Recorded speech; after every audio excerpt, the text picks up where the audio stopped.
morning, good afternoon, good evening, Iowa soccer supporters. I'm Ben Brackett, your Soccer Talk co-host, alongside my good pal Blake Sievers. Sibo, what up? Productive day in the studio. That's right. We're recording all sorts of stuff today, not least of which is this intro for one of our favorite little segments that we do annually, the high school coaches roundtable event, which super fun.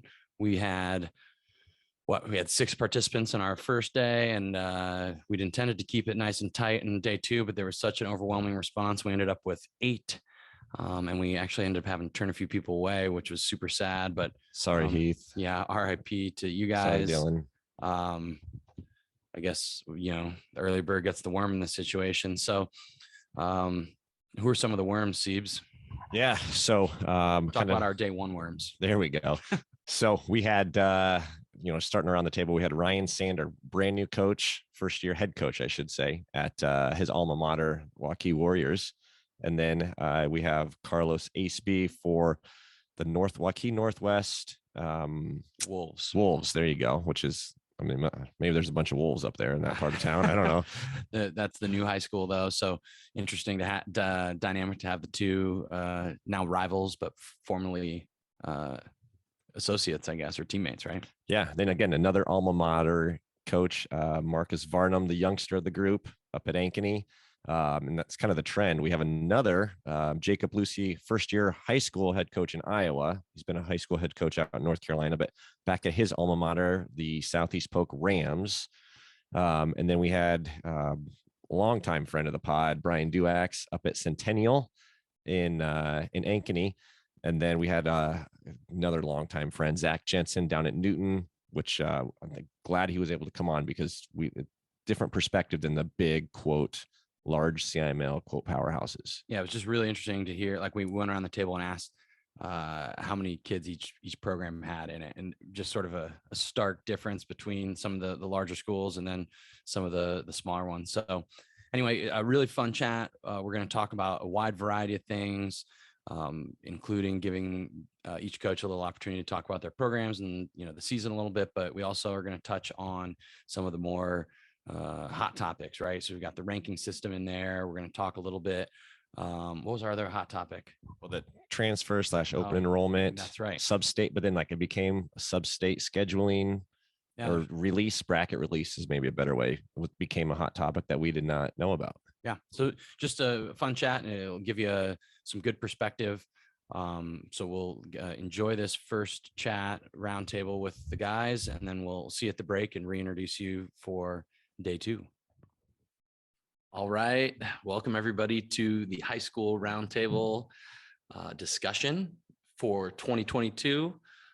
Normally we start off with our standard first question, but because there's 6 people that have already either been on the podcast or it's not really relevant, we'll just jump right into intros. Blake, do you want to hop in with that since you don't get to ask your first question? Yeah, do you want me to interview everybody? Okay, so we have Zach Jensen with Newton. We have Brian Duax with Ankeny Centennial. We have Jacob Lucy with Southeast Polk. We have Marcus Varnum with the Ankeny Hawks. We have Carlos Acebey with Northwest out of Waukee Wolves, which I don't really know how you guys call yourselves, and then Waukee Warriors, Ryan Sander. So all boys coaches today.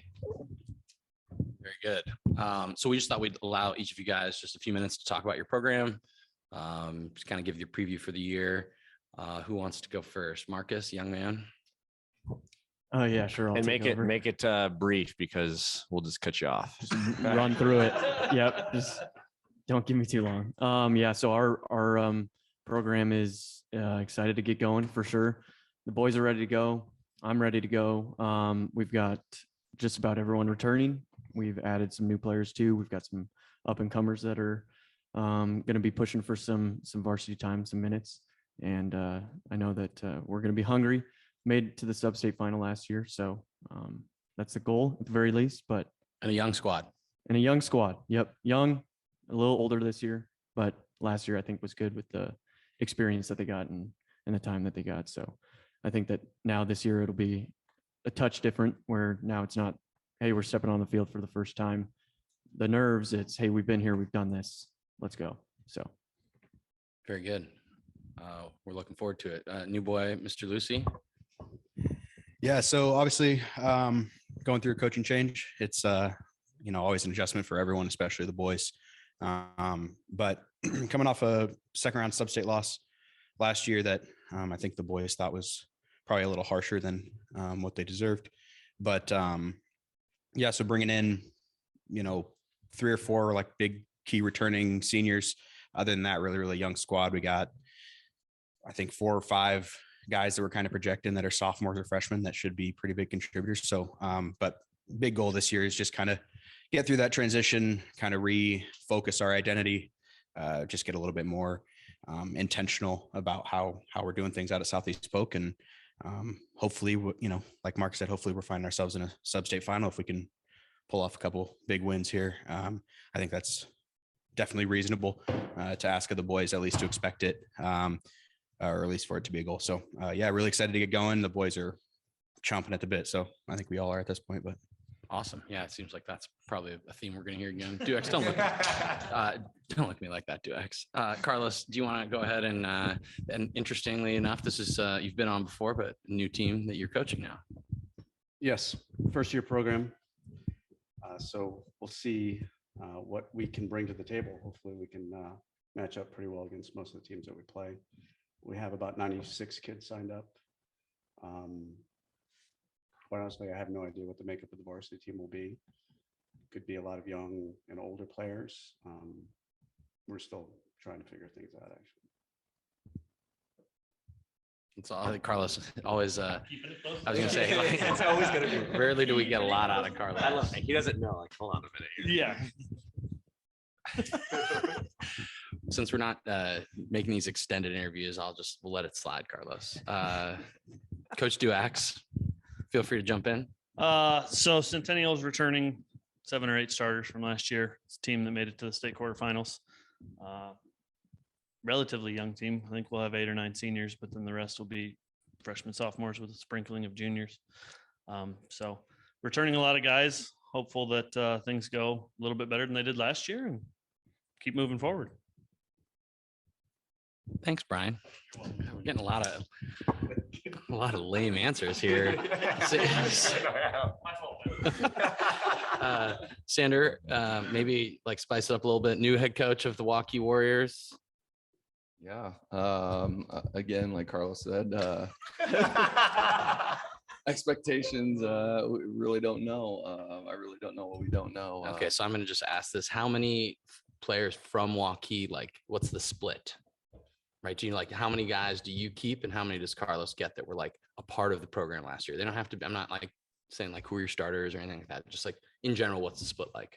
Like he has 96 guys. How many do you have? We have close to 90. Good Lord. We have 90 guys.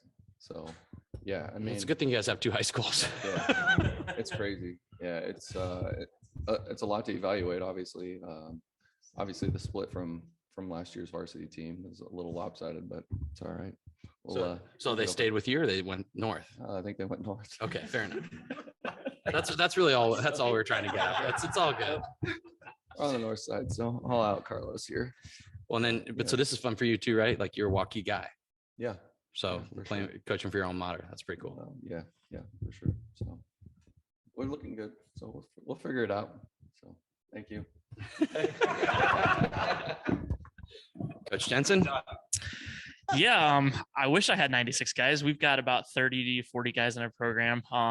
We're coming off of a sub-state semifinal loss from last year. We're a pretty young team last year, so we started about 4 freshmen, had a big junior class last year, so we're returning most of our squad. Probably my most competitive team that could actually play the game of soccer last year, so I'm looking forward to this year. We had a lot of injuries last year, so hoping to stay healthy this year so we can keep some of those guys that helped us out this past season stay on the field. So can you guys go around, talk about how many numbers you have now? So Zach, we know down at Newton, we know out in Waukee, Duax, how many do you guys have at Centennial? We'll be right around 60, I'm guessing. Marcus? Same. You got to talk into the microphone, Marcus. Yeah, we'll be at right around 60 as well. Yeah, Southeast Polk will have, well, last year we only had around 50. Numbers are pretty low from what I hear. I think we had 55 or 60 at our parent meeting. So hoping for 60. I mean, I think that'd be a pretty comfortable number for us. Very good. Do you want to take the season preview part here, Blake? Yeah. So let's go kind of reverse order. Jensen, you got first crack here. You can talk briefly about it. Talk about just briefly. You're the only 2A. You guys are 2A, correct? Correct. Yeah. Well, only for now, 2A, for now. Yeah. Just talk briefly about conference, then the state 2A, kind of how it looks, what you guys are kind of looking at, and who's going to be some of the maybe stronger Yeah, schools. I mean, I would say we play in probably the strongest 2A conference in the state, the Little Hawkeye. You're seeing the Norwalks, the DCG. Those are the two that usually have been in the past the contenders for our league. There was one year that we had three of us, Pella and Norwalk, or went to the state tournament. So we seem to get a lot of teams out of our league that make the state tournament that are very competitive. And so I think from any given night in our league, I mean, from top to bottom, I mean, you're grinding, because I mean, we're all, I guess, similar sized schools. And I think we're close enough to the metro where we've got some club players within our conference teams. So I think outside of our conference, I mean, you should probably see at least one of our teams probably in the final usually. Outside of our conference, I mean, you've got ADM has been in the past. Lewis Central, I think, went up to 3A now, aren't they? So they won it 2 years ago in our. So, but yeah, I would say, I mean, our conference is strong from top to bottom. So, Waukee guys, you want to talk a little bit on your end, just what you think? You can separate that. I'm just like, you're on this side of the table. So Sandra, you're next technically. No, obviously our conference is pretty strong top to bottom as well. I think obviously Northwest, Ankeny, Centennial, all those guys are obviously contend every year. Johnston as well. Jimmy always puts out a good product. So yeah, I mean, we're pretty good for the most part. Yeah. Carlos, do you have anything else? I don't even know who's in our conference, to be honest. Here we go. I'm serious. I really do not. That's fair. I don't think do we even do like conference championships? No.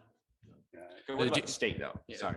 Yeah, I mean, maybe you don't even, since you don't like to talk about your program or other programs relevant to yours, like close by, what about just like east side of the state? Any of those teams sound good to you? Like, do you know anything about them? Not really, but I would assume that the traditional teams would do well. Pleasant Valley is coming off a state championship. They're going to be good. Bettendorf usually is pretty good. Iowa City West, City High. Who am I missing?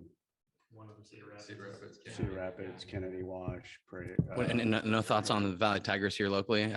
Valley will be good. Yeah, Johnston, Valley, Dowling. Just give me the whole list. So everybody's going to be good. I don't even know. Everybody's going to be good. Lewis Central still 3A. From last year they were, yes, but I know it can bounce around. Norwalk, I assume, is 3A now too as well. Again, continue to be. So I haven't looked at the full list. I don't know if they changed. So I thought you guys would be prepared with that. Needless to say, Carlos is playing the game quite well today. Duax. Well, I agree with what Ryan and Carlos has both said. The CIML is really full of good teams. Let's be honest. And then the east side of the state, you'll have the traditional powers that'll still be good. PV, Iowa City West, one of the Cedar Rapids, whether it's Prairie or Wash or whoever. See how easy that was, Carlos?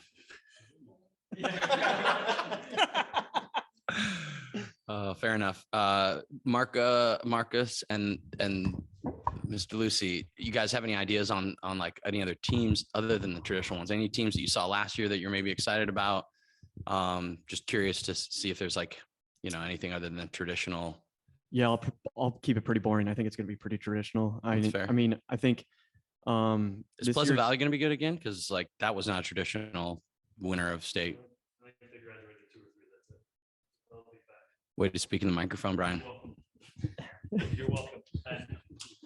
Nobody's heard what he said. The way that Pleasant Valley plays, I mean, if they're not losing a lot of players, I mean, they were organized. If you watch the games from state, they were organized, and it wasn't super like they didn't reinvent the wheel. So you should be able to, wins, right? Yeah, you should be able to. I mean, hypothetically, right? Hopefully, recreate that, which will make you competitive at least on paper. So I would like to think that you can recreate that with high school boys, but Okay, well, so then this is a really good transition because I think obviously determining who is good. I mean, a lot of times we're just going to say it's going to be the traditional guys, right?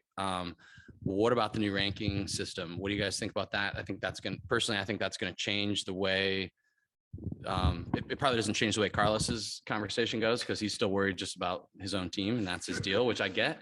But what do you guys think? How's that going to affect sub-state and state and just like the whole process? And maybe even to how you schedule going forward, right? Because it just got released. So the schedule's already pretty much been set.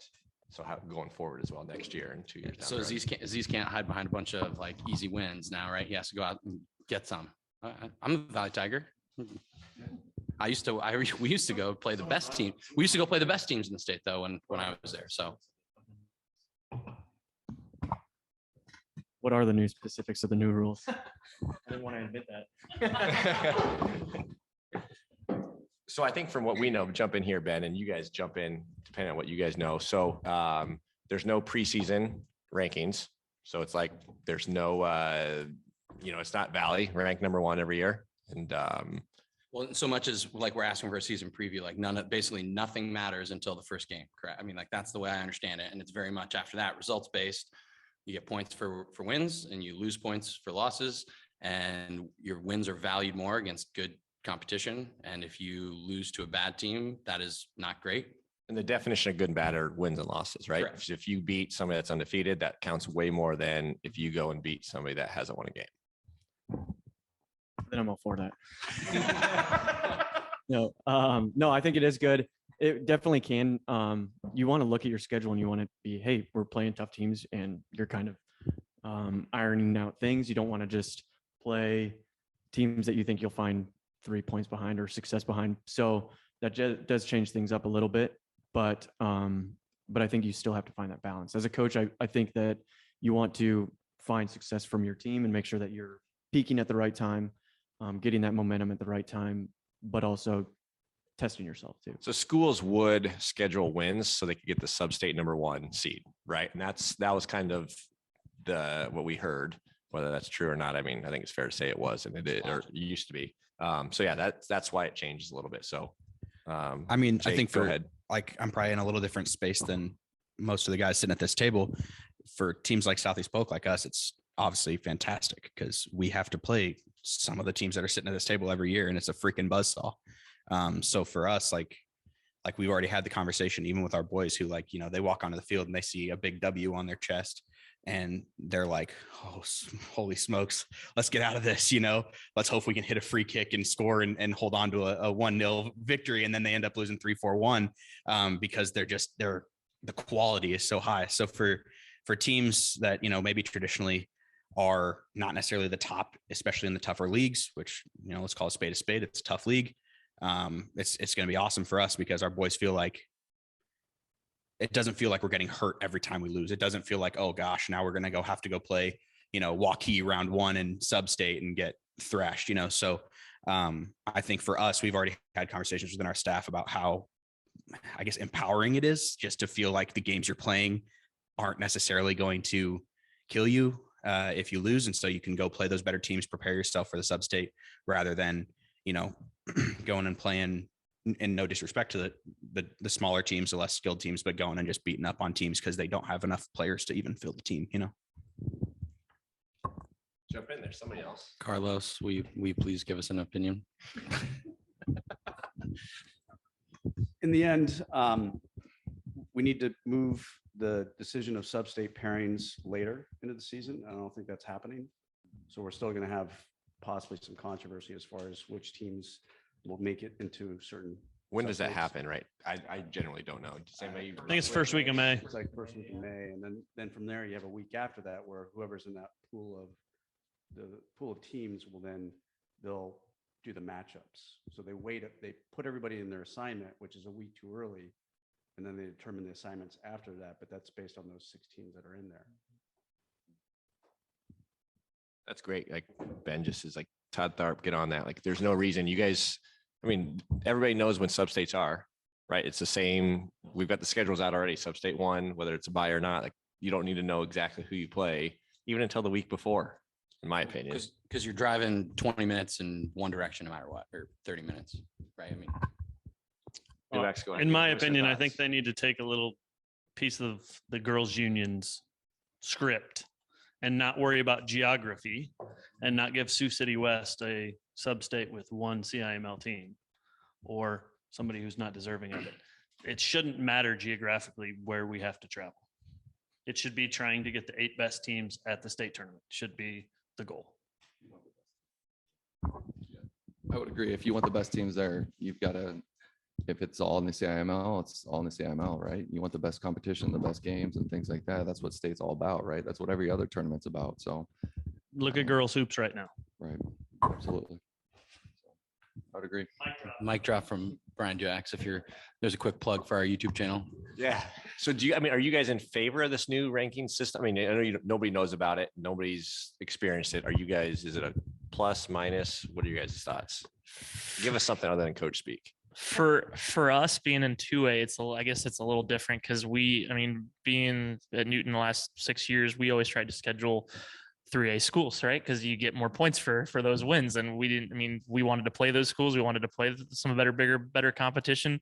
Even if we lost those, great. We're still playing against better competition. So I don't know if it really changes for us because we still want to play better competition. But at the same time now, you're not getting, I guess, those points. And then we lost some of those games as well because some of these 3A teams didn't want to play us anymore because they didn't want to, if they lost to us, that counted against them. So I think there's a little bit difference in that. So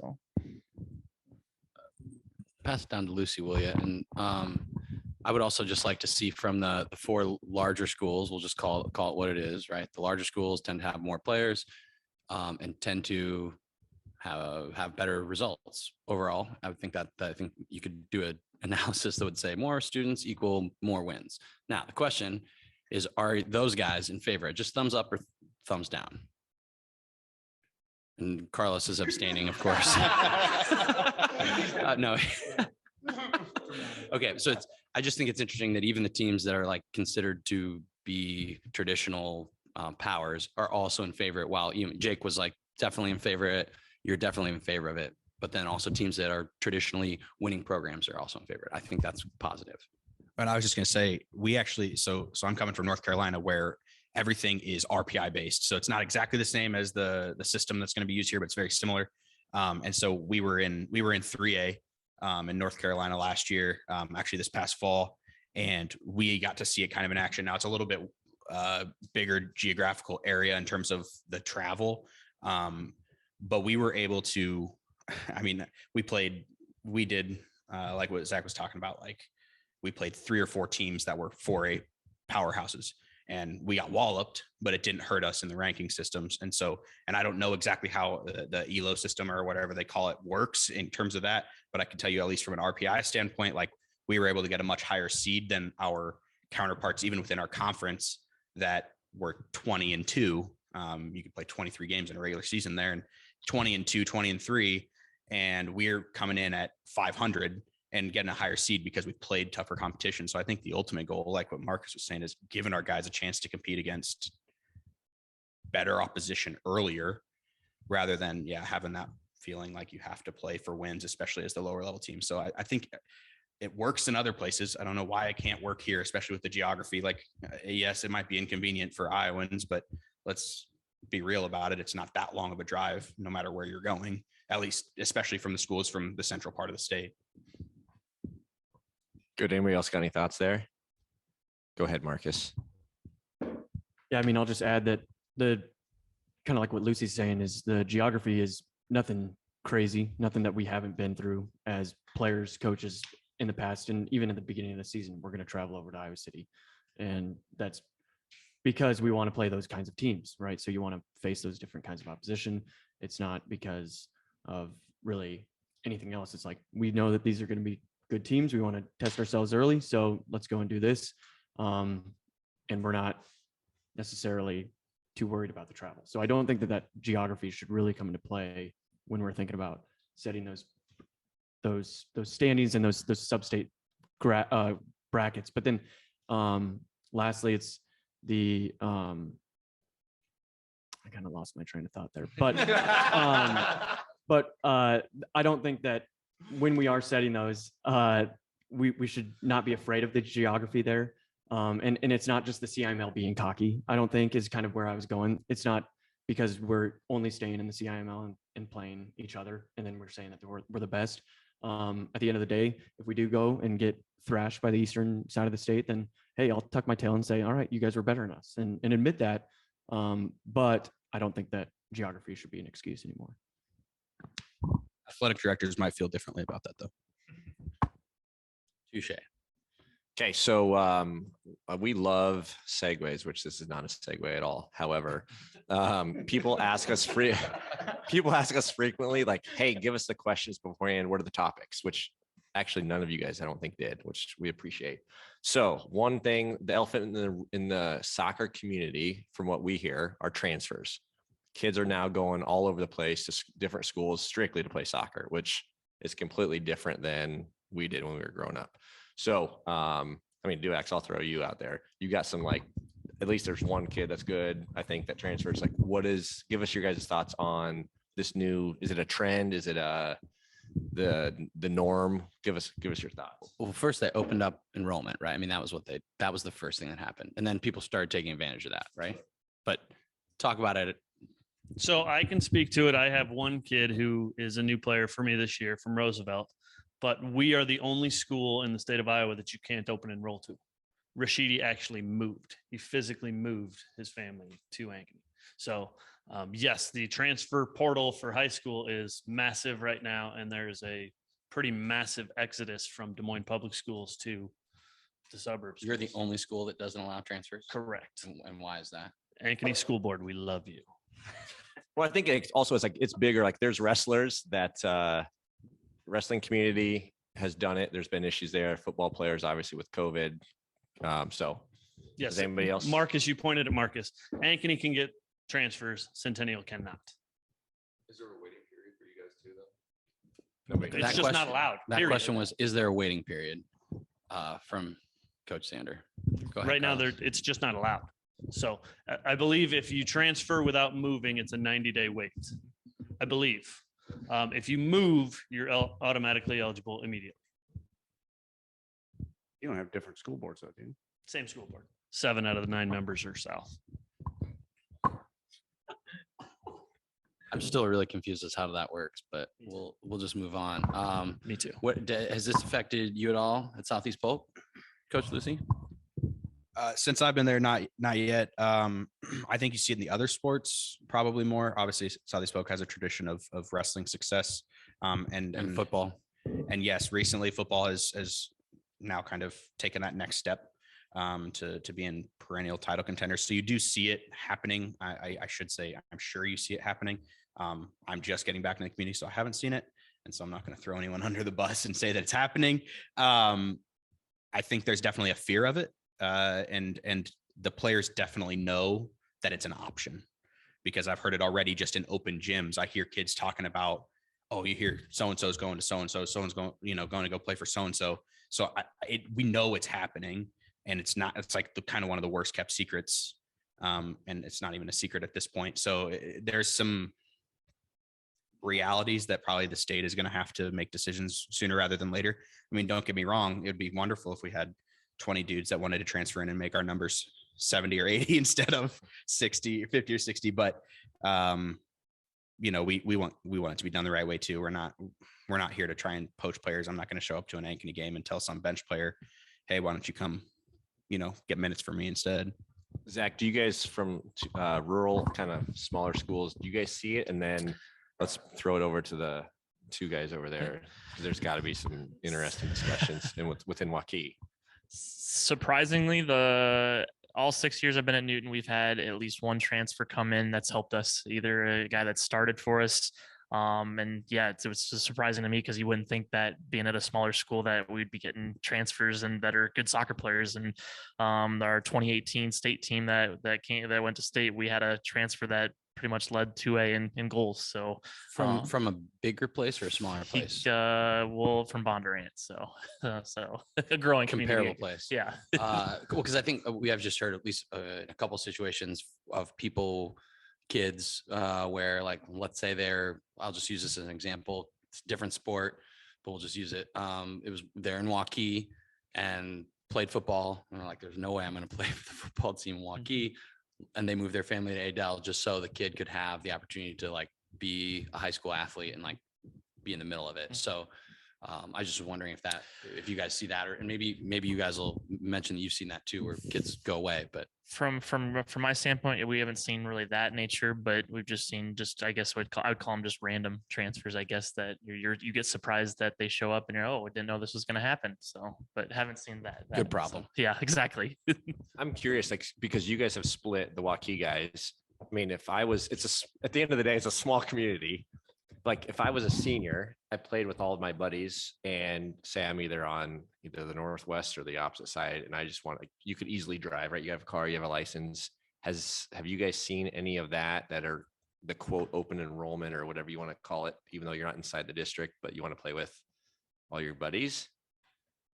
I mean, I know it happens, right? So I guess I don't. There were some families that are able to kind of open enroll, like if they have siblings and things like that, into Northwest and wherever it is. So if it's Waukee or whatever, but for the most part, I mean, I don't know. Carlos can probably talk to this a little bit too. Is that I haven't seen and I haven't heard of the guys obviously just moving over. I mean, pretty much everybody's been there. That that are Waukee, they're staying at Waukee, and if they're in the Northwest boundary, then they're playing at Northwest. So you would have thought probably more of that would happen, but I think it's more about opportunity too, though. So I guess that's kind of where I'm at with that. So you have anything else, Carlos? I just subscribe to the foreign exchange portal. Actually, that's the next big one, I think. can you please elaborate upon that? I can't. No, the transfers. Yeah. I mean, we had players last year and we benefited from, but I haven't seen much of it this year between our two schools. And I didn't know what to expect, to be honest with you. Like, as we hear of it, just more like the metro schools, kids leaving or even transferring within metros. Like, I know there's a bunch of Lincoln kids that are going to East, which, I mean, again, I'm not even saying anything negative about it. More just trying to understand, like, if you guys are seeing it. And then I don't know, for me, and I don't know, at least a few of you guys, like, you participated in high school sports, and, like, to me, it would never even cross my mind to want to leave my high school. But I also would never have wanted to, like, leave high school and, like, to move in high school is a hard thing, right? Like, just go from being a junior at one place and a senior somewhere else. Like, no thanks. That's so also 20 plus years ago, Ben. So, well, but isn't it the same? Like, wouldn't you want to not go? I don't know. Carlos, you've got a teenager. Talk about it from just like a father standpoint. I don't know anymore, to be honest with you. I mean, kids will make decisions based on what makes them happiest. And these kids are playing with each other in club. So I think that drives it sometimes, or they want to go play in a situation that they believe is better for themselves. Maybe it gives them more exposure. Maybe it gives them a better chance to win. I don't know what goes on through their minds, to be honest with you, even though I know I have a teenager, but that doesn't Different generation. it's easier though, I think, nowadays with social media, with guys on their phones, like these, like, everybody knows each other now. So, and everybody's driving 15 to 30 minutes somewhere. Like, it's not anything different back in the day. Go ahead, Ryan. No, I think, like you said, there's some club, like Carlos said, I mean, club drives a lot of it, to be honest with you. I know Valley's getting a good goalkeeper that played elsewhere last year and things like that. So, I mean, it happens. So it's starting to happen more in soccer but like you said earlier, wrestling, football, things like that, it happens. You see it or you hear about it more often than in soccer. So one thing I'm personally excited about, we're curious maybe on thoughts. I don't think it's a very controversial topic, but any thoughts on the new state tournament format? It's going to go Wednesday boys, Thursday girls, Friday boy, or something like that, where it's, every other day, boys, girls. To me, I think that's really cool and positive. I was just curious if anybody had any thoughts on that, since we have no girls coaches here. Well, I think the Iowa High School Athletic Association listened to us, because 2 years ago we talked about this. So they clearly listened to us and changed it. Semifinal and final though. Same day or Friday, Saturday. Yeah, so like the Friday, you're still playing 2 games and 2 games, which I wish they'd still have a day in between there. Would be nice, but I think it's been a long time coming, and I think this needed to happen. I think it'll just be cool for fans and for just the soccer community. It just makes it more inclusive as opposed to, well, it's boys this week, and then, well, I don't know any girls players, so I just don't go the next week. Well, now I get a chance to enjoy both, hopefully. Athletic directors may have a say in that too, again, because if you're coming from Eastern Iowa, what do? Do you stay the night? Do you have to trek back home on a school bus? Like, I don't know. That'll be interesting. You guys could all like give us some thoughts instead of shaking your heads. Yes. I don't know that any of us, other than maybe Zach, would have an idea. You're 45 minutes away, so you would just go back home. We would just go back home. Yeah, Yeah. it wouldn't make sense to stay overnight and So, meal I don't know costs if any and of us really have an idea of what others are going through. No, but I'm trying to remember, like when we used to go to Muscatine, you'd play Friday night, you'd spend the night and stay Saturday, but I guess then you're playing the next day as opposed to having a day off. It'll be interesting to see what you do. I suppose you probably just get back on the bus, right? Another sort of just That was a dud, Ben. Yeah, it was. We worked really hard on these questions. We thought that was going to be a real winner. The other topic, this was probably more for Zach as well.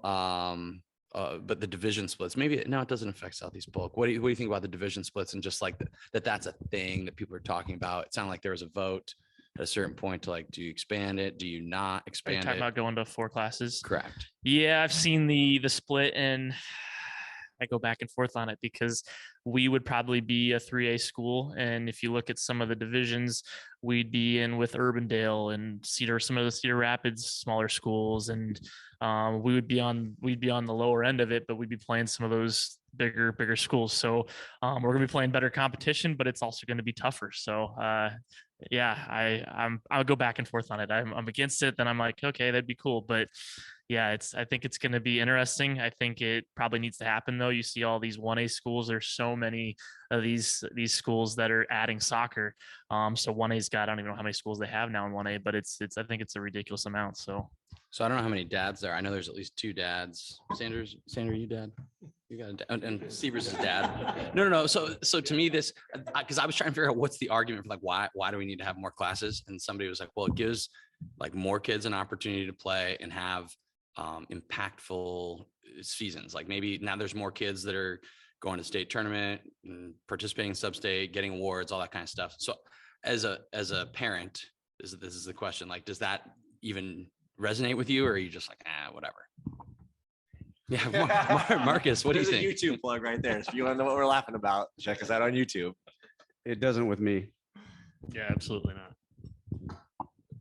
So there's a revenue piece of that from the higher ups. Like if you had another class and like when you're paying to get in, like that's, I think, a reality. And it'd be interesting to know. I don't know if boys soccer, girls soccer at the gate is doing well or not, but like that's a realistic, and that's what football had I think it was a big deal in football. I think that's definitely where it stems from, right? Revenue. I mean, that's obviously what drives it. So for sure.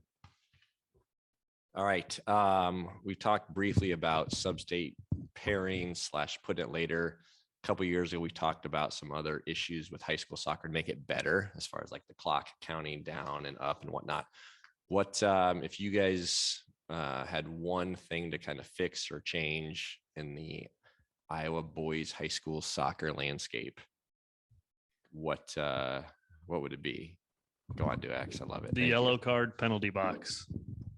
Okay, so for those that don't know, we know it. So you have to go out. So explain. You have to go. If you get a yellow card, explain it for us really quick. If you get a yellow card, you have to go out. I believe it's 5 minutes now. And you can't go back in. Your team doesn't play short, but that player is out for 5 minutes. Not sure really where that rule stemmed from. It used to be 10. So they've gotten better at it. But if you go watch a club game or any other game, a yellow card is like a warning. I don't know why we have to send a kid off. One part of the warning, like for the kid, is like, hey, you get a chance. Like now you're getting put in the ice box, right? You can cool off, whatever. Like it teaches you something to get a yellow card and then have to like straighten up and like not make another mistake and get sent off, which Correct. I mean, it That's should be up to the tactical. coach. If the kid's losing his temper and you don't pull him off, shame on you. And he gets his second yellow, shame on you. It's a tactical piece too, right? Like Yeah. there's so many times you have to take a yellow card. And if it's the last 5 minutes, you're done for the quote end of the game. Correct. Right, but if you equate it to a different sport, like in basketball, and you get a technical, you don't have to sit out in basketball in the technical, right? But in this instance, you do, and it obviously hurt your team in more ways than one sometimes. So it just doesn't make sense. And the Varnum. teams, sorry, go ahead. No, the teams that it probably adversely affects even worse are the teams that maybe don't have as much depth too. I mean, if we had 20 equal players, maybe we aren't having this conversation, but the reality is that we don't, especially when you're talking about those teams that, right, maybe have a little less numbers. It's like, okay, who are we going to? Coaches are looking down the bench. Are like, okay, who looks like they know what's going on in the game today? Because, you know, and it, like you said, it could be in the last 5 minutes. You're like, holy smokes. Like, here we go. Flip a coin. Johnny, Billy, play rock, paper, scissors. Let's see who goes in, you know? No, go on. We don't hear this often. Go on. Quite honestly, it's the higher ups, the ones that run sports, don't know soccer, don't understand soccer. So a long time ago, there were a lot of issues with red cards. And so from a sportsmanship standpoint, they needed to do something to quell the, so I guess call it players that were out of control or weren't able to control their temper, whatever it might have been. So they instituted the 10-minute yellow card. I think it's gotten better overall in terms of coaches overall being able to control their players and understand the game more. So there's a lot more of that going on. Eventually, will it go away? I would hope so, but it's just they don't understand the sport. But that's not just the yellow card issue. There's other issues on top of that. That they don't understand. So what are those, Carlos? I'm not sure. So it's our soccer ball. So our soccer balls is an issue because we hear this, like there's a certain specific brand of ball that's not necessarily the easiest to strike, like the best quality. Is that? Yeah, that's a you're- money thing. So I don't get too concerned about that, quite honestly. I mean, that's just a matter of understanding what you have to deal with. It's the fact that you have 3 soccer balls that you have to play with in sub-state and state tournament when you're playing with maybe 6 or 7 throughout the season. So then they do a So sponsorship. it's with the Ball number, Games, not the whatever. quality. Pardon? It's to you, it's the number, not the quality. Yeah, to me, it's not the quality. It's just the ball itself. And then you can't get it, because if you want to train with it and you want to play with it, because that's the ball you're going to use, you can't get it. It's not supply. So they literally have 3 soccer balls in sub-state That's and all they state. send out. That's all they send out. So if the ball goes in the parking lot, Yeah. you got grabbing one from behind the goal. And if you're losing, you better get moving. Right. Okay. But Interesting. to me, it's the ball doesn't matter. It's the fact that we have to have ball boys. To me, that's somewhat contentious. I just don't understand that. Like, why do we have to change what we do in soccer overall? Now, if we have ball boys all the time and that's the expectation, then great. Let's institute it for club and everything else. For high school, I don't understand that. So it puts pressure on teams, and yeah, I have to help find ball boys, and then there's not enough, and then you have ball boys for the game, and it's like that's the last thing on my mind. I couldn't care less. We have 6 soccer balls. We'll get you a ball. It will be in play fairly quickly if we want. Like, we could slow play it too, right? And you still tell the ball boys the same thing.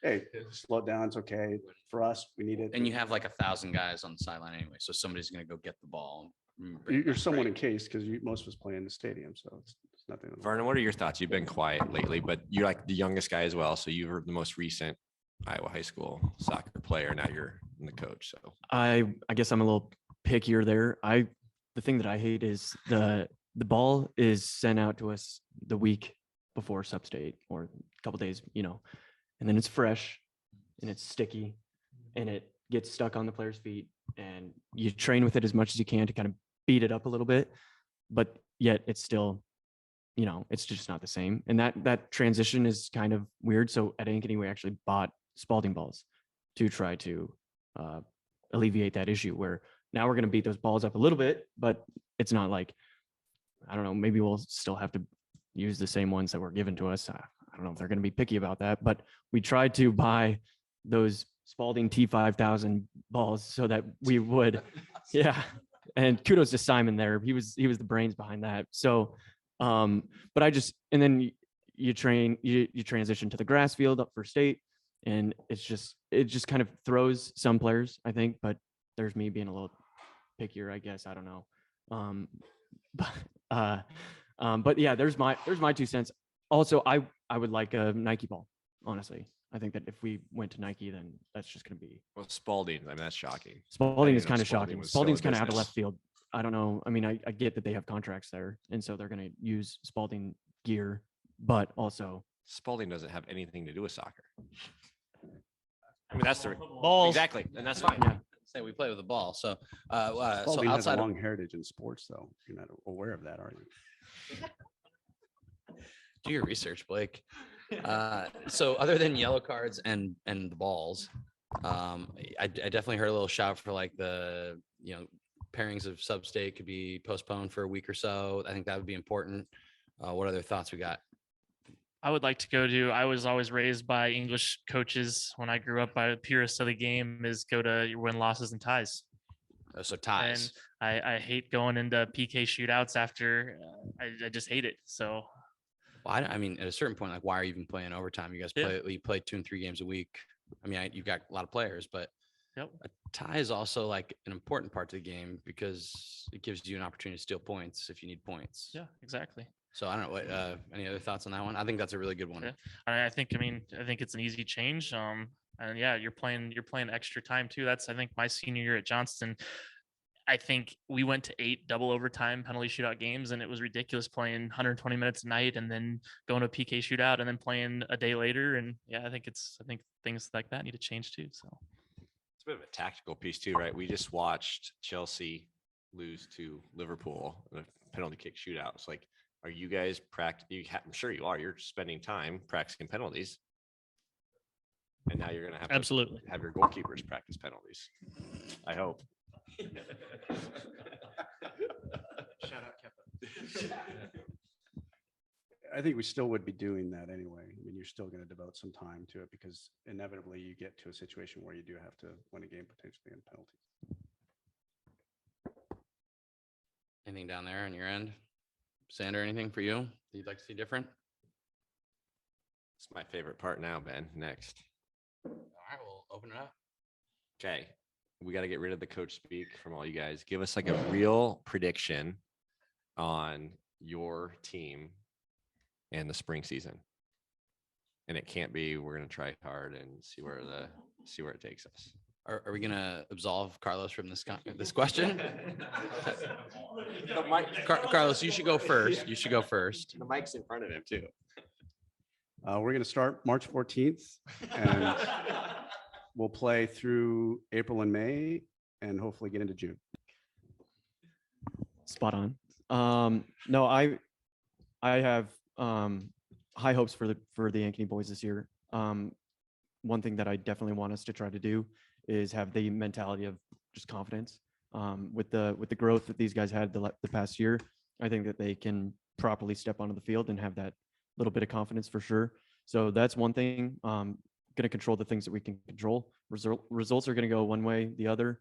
But if we step onto the field with confidence, knowing that we're going to be a tough team to get past and a tough team to control, then I think that we can really have a successful season. So we'll see how far we can really make it. But I think that if we can control the things that we can control, then that's going to be big time for us.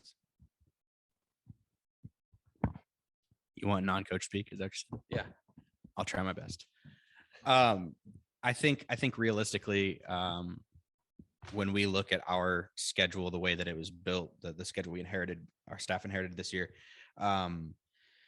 I think anything like we kind of look at it in 2 separate groups, which one is, our regular season success. And then the other, just because of the nature of the way our sub-state works and whatever is that playoff success, which I think is pretty common in soccer communities. You're looking at your regular season table and then you're looking at your cup success. So we are really focusing more on that cup success this year. That's trying to get to the state, make it to the state tournament for the first time ever.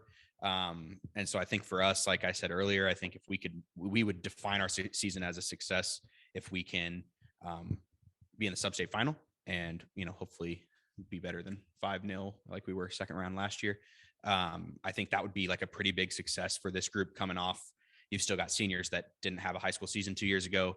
You've got kids that are not playing club still because of COVID, like they got pulled out because of COVID and then they haven't gone back. So, you know, on our program now, obviously new coaching staff as well. So we're defining success a little bit differently. Like what Marcus was saying in more of his coach speak was we you know, like we're still looking to set, you know, we talk about being intentional and accountable and relentless. And those are all, you know, qualitative kind of conversations. But, you know, anytime that we pick off a team that's in the CIML, that's a big W for a program like Southeast Polk. We want to see, you know, more than one or two of those. I think last year they had one in within the conference group, excluding the whatever the Metro group was last year. And so anytime that we can go beat quality teams, that's a win for us. You know, if we have 4 wins, but we go on in the sub-state and make it to the sub-state final, we're going to feel pretty good about ourselves. If we have 15 wins and we go on and lose in the first round of the sub-state, I mean, we might be upset at the moment, but we're still going to feel pretty good about ourselves. So I think there's a big variation for our group specifically. Now, you know, if I was with some of these guys' squads and had been in our community for a while, maybe we'd have different arguments. Like I'm sure Duax is expecting nothing less than hoisting a trophy. Good segue.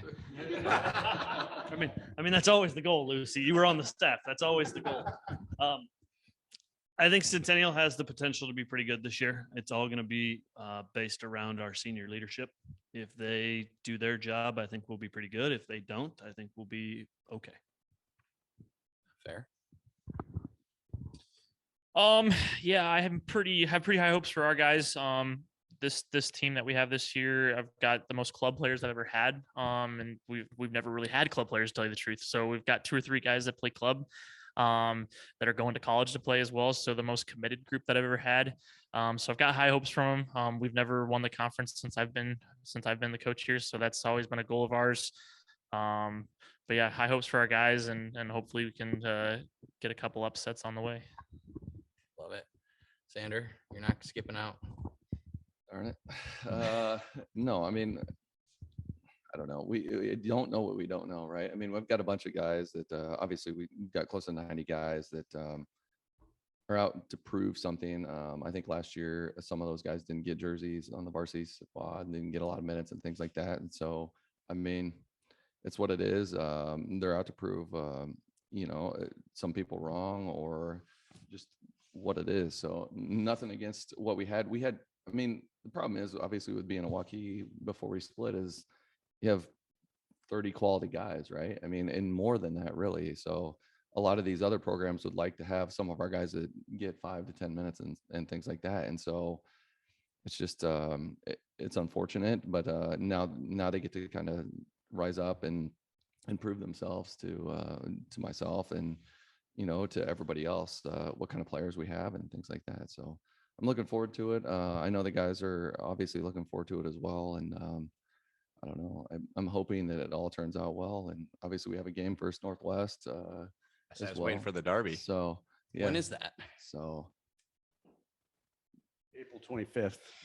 All right, game of the week, April 25th. 25th. Oh, so you heard it here first. So yeah, I mean, Carlos need a few games. I'm okay with playing it. So hey, might as well get it over with. So it's all good. Got that one on the calendar. All right, well, we're actually doing pretty good on time here. We were afraid this might just go long. Carlos was gonna. Yeah, I was gonna say. Fortunately, Carlos was very generous with his lack of verbosity. Watch out for that word. Does anyone have anything else though that they would like to just maybe touch on at all? A problem that faces your program, or anything? Otherwise, you know, we'll just we'll turn the camera off and have the real chat. Carlos, ready for the real chat? What do you guys want to see from high school soccer? Flipping it. Love it. So one, we talk all the time. The atmosphere, the environment is second to none. Like that is unbelievable. Which club can't compete with it, which is the reality, and that's okay. I would love to see more double headers between boys and girls teams, because you get the community out there where we go to a game where it's a boys game or a girls game, and like you get there at 7 o'clock for the 7 o'clock kickoff or 7:30 kickoff, and it's a good environment, but it could be doubled. we talk about as a Johnson Dragon, the Merle Hay Cup, like that is cool. It used to always be boys and girls doubleheader. We think like Centennial, Ankeny should have, like you guys do it. That's super cool what you guys do. Waukee, Northwest, there you go. I don't know, Jensen, who's your biggest rival? Pella? But then like Pella's got Pella Christian. Lucy, like Southeast Polk is at East, but then East has these other ones. But like, yeah, so that would be my like more boys, girls, double headers to make it a quote community night. This is interesting, Ben. I've given you a lot of time now to think of something. I think that removing the stigma that it's attached to high school soccer, like we're sitting here with 6 good coaches that are being intentional and thoughtful about what they're bringing to the table. And I think that there's definitely I coached club soccer and I played high school soccer and I played club soccer. And definitely when I played club soccer, I didn't want to go to Valley practice. Like I was not super pumped about playing high school soccer because there was such a big gap. Like we would go play Newton and they're like, Jensen, there were guys that like face guarded me. Like literally they like run around like face to face with me. And I'm like, this is so bizarre. And you can't get away from them, man. Like, I literally I finally scored a goal. And then I was like, I asked Aziz to be like subbed. I'm like, I'm not doing this. This is awful. So like, there's a reason that at that point in time where like, I was maybe not into it, but the gap has shrunk so much. And I just don't think the quality is like that gap is that different, and the intensity that comes with high school soccer is not seen on the club field the same way. And so I just think that like highlighting that and removing that stigma instead of like, oh, high school soccer sucks. Like, no, it does not. Like it is good, and it is good for the kids because it's good leadership opportunity. You get an opportunity to sort of like stand out in your school and like be good at something. I think that's really important. It's taken me a while to maybe get to that realization. Because I have mental problems, but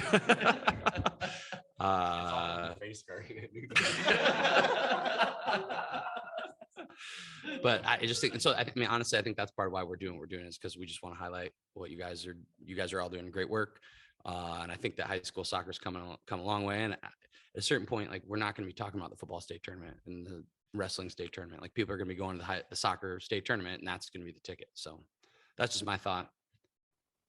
I think, I don't know. What do you think about that, Carlos? I think that was a very good response from both you and Blake. Thank you. You should maybe think about a career in interviewing. I think you're pretty good at it. No. He's definitely not a good interviewee. All right, guys. Thanks all for your time and energy, and obviously what you guys put into sport is very much appreciated. And we'll turn the camera off now so we can just hear like what you guys all really think. All right, Blake, always enjoy the high school roundtable.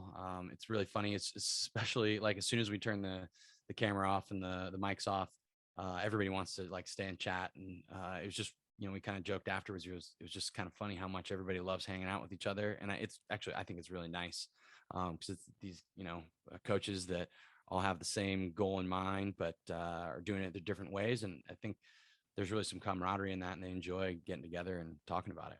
Yeah. Competitiveness too, right? Like big time. They're going to be facing each other this season and want to probably have some different choice words for each other in the heat of the battle. Yeah. I think that's the cool thing though, too, is it's definitely a friendly competition.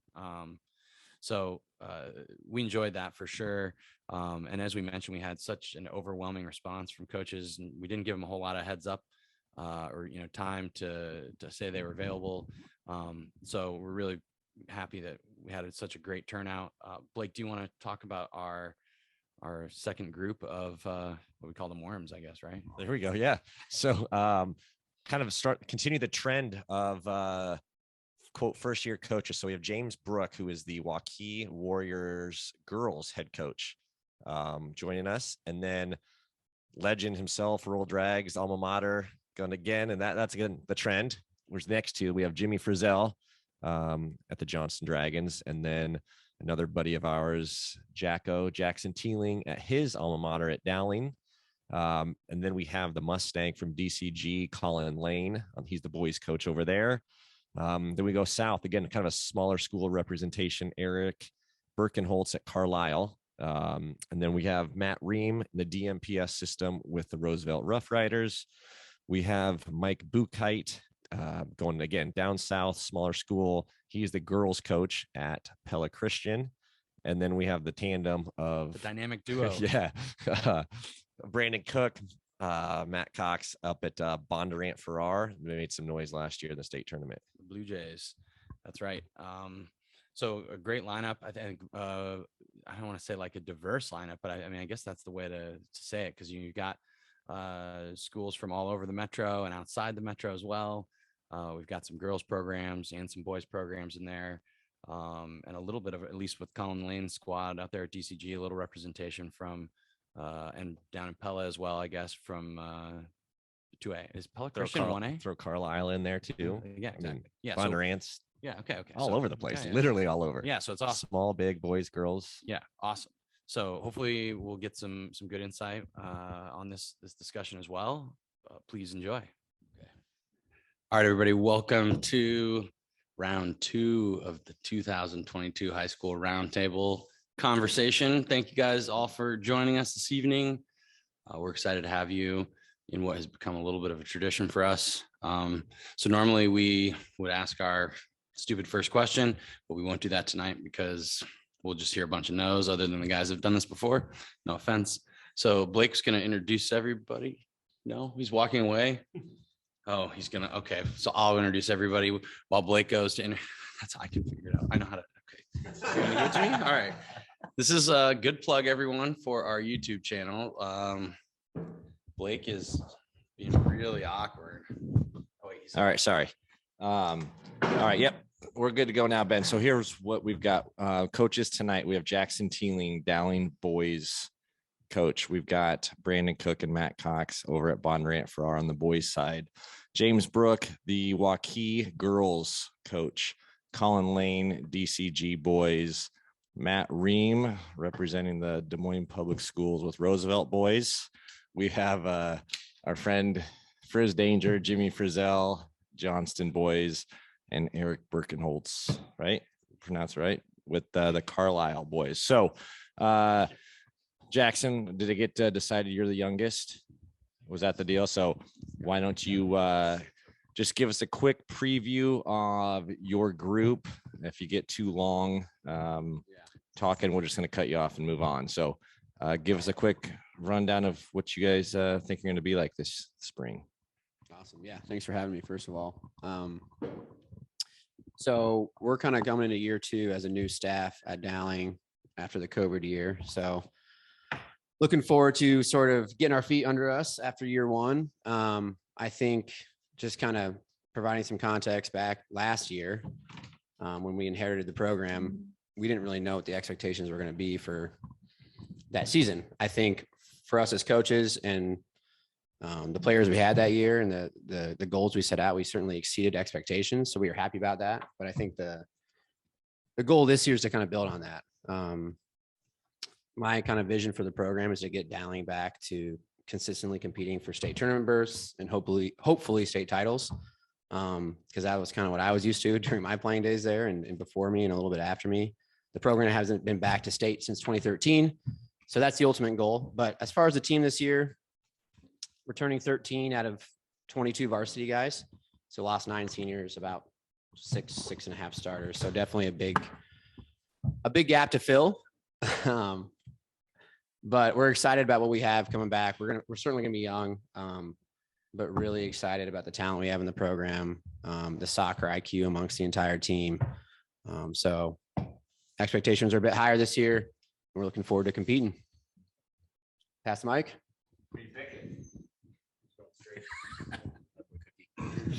Apparently my assistant coach doesn't want to talk. So Matt Cox, the boys coach at Bondurant Farrar. This is my 20th year, 19th season if you skip the COVID year. So it's been a joy. I love coaching. I love seeing young kids get better and made some good friends. One's right next to me who I used to coach when he had his frosted blonde tips and used to hang out at my house in my driveway. But back to the season. Sorry, Cookie. It's Brandon Cook you wanna for those comment on this, that don't know who he's No, it's talking okay. about. All right. So back to last season, we had the best season we've had as a program. We ended up 18-3, I think. We scored 105 goals, which is crazy. So we've got a lot to live up to there. I don't know that we're going to score 105 goals, and that's not the end goal, but we had a great season last year, and I think we've got more in the tank. We're going to miss the seniors last year. We had Oscar White. He scored 30 goals for us, and we had some rocks in the back. But we've got a good core coming back that care about the game, that spend all their time playing and with each other and enjoying just the game and kicking the ball around. They'll just hang out at the club fields all day, climb the fence in the high school. Maybe I shouldn't have said that, but yeah, so we got high expectations. We're hoping to climb back to the top and maybe get that one extra game and finish off what this freshman class started 4 years ago. Great. We'll switch the point of attack and go over here to Coach Burkenholtz.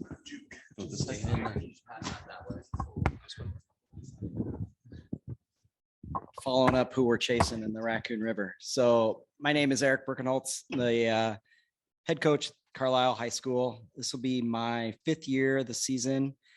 What's kind of monumental about this year is not including COVID. This will be the 35th year for Carlisle soccer. And I've had a lot of old alumni hit me up on the Facebook page and saying about, you know, how the program started. And it's really cool to connect with those older players that and coaches that, you know, they had a vision for it. So I'm just lucky to be a part of that program now. And we're following up on the most successful year in program history. You know, we fell short because we ran into a juggernaut, Bondurant, but looking forward to the season. You know, similar to the Bondurant guys, is we have a good group of guys that have just grown up playing the game. They love hanging around each other and just getting out, knocking the ball around. Good core group coming in. We have some leadership that we have to fill, but then some good quality guys on the freshman side that are going to be pretty exciting to watch. So just itching it for March 14th. Awesome. I would love to just put you straight on the spot, Mike, but we'll give everybody like a quick intro. We've got our I got to do a quick count. Our 8th team represented and our 9th coach here, Coach Mike Buchheit from Polk Christian. We were kind of jerks and figured we'd just start without you, Mike, just give you a hard time. Yeah, this mic is on. So no, we're good. I've got it right here. We'll just jump right in, Mike. You're going to get on the hot spot for being late. Thanks for joining us. We're basically just going around. You got like 2 minutes. Give us a quick team preview for you guys. You know, feel free to name a few players or talk about, you know, kind of where you're going this year, how it went last year. All right. Talk to the microphone. Sounds good. I'm used to picking up the slack for Blake and Ben, but now I had them do the same for me, but no, just kidding. We're working on a nice mini pitch project together. So that's quite fun. So Coach Mike Buchheit, Pella Christian girls soccer coach, be my 8th year as a coach. Super excited to get the warm weather today, get you thinking about spring. But as far as our program is concerned, we're one of the smallest 1A schools. We typically get about 20% of the high school girls out for soccer. I coach cross country in the fall as well, so I've got a nice connection to kids that like to run.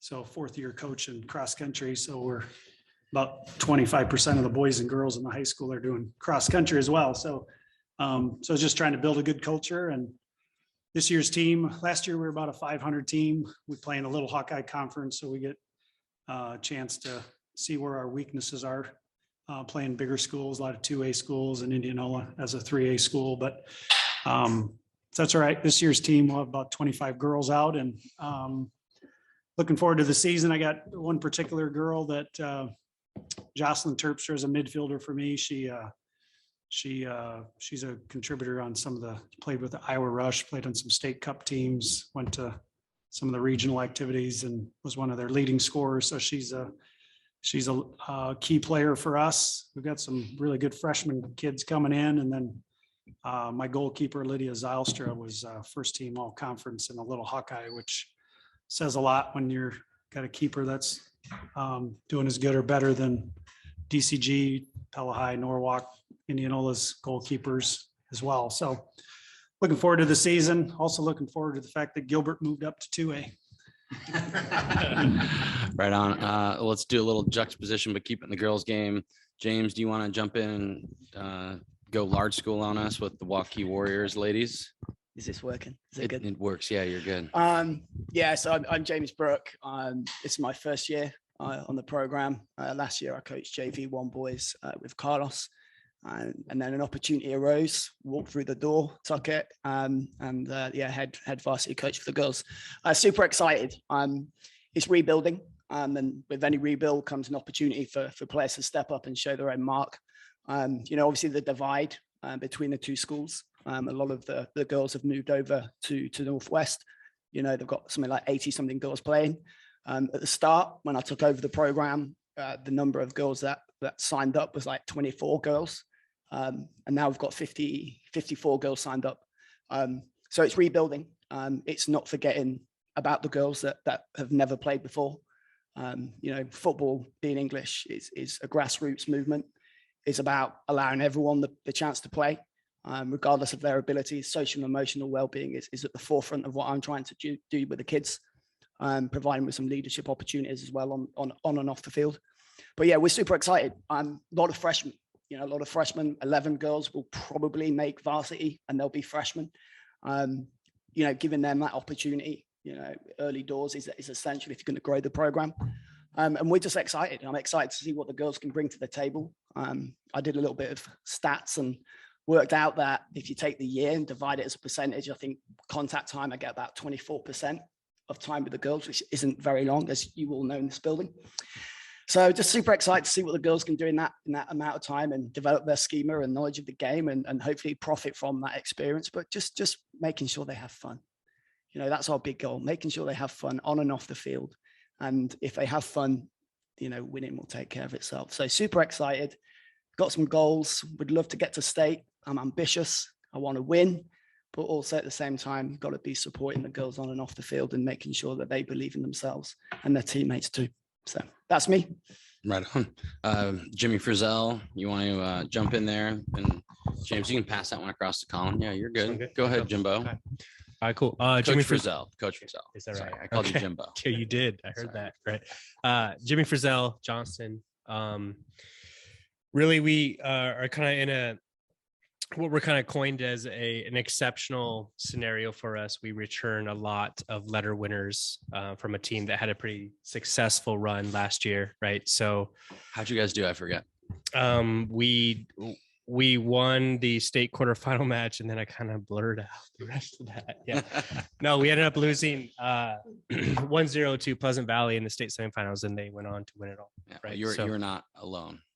No. Yeah. And losing 1-0 to Pleasant Valley. That's right. Yeah. So let's talk about Pleasant Valley, right? They score 3 goals and win a state title. We're going to talk about sort of like a season preview here in a minute. I totally blew you up. Keep talking about your team. Oh, my team. Yeah. Sorry. Right. My team. Yeah. Because we've been bullseye PV for so long. I forgot that I actually have a team. Okay. Yeah. So we have pretty high expectations, right? And the message is not trying to be candid or anything, but the message is like, I'm not so sure our group can exceed expectations this year.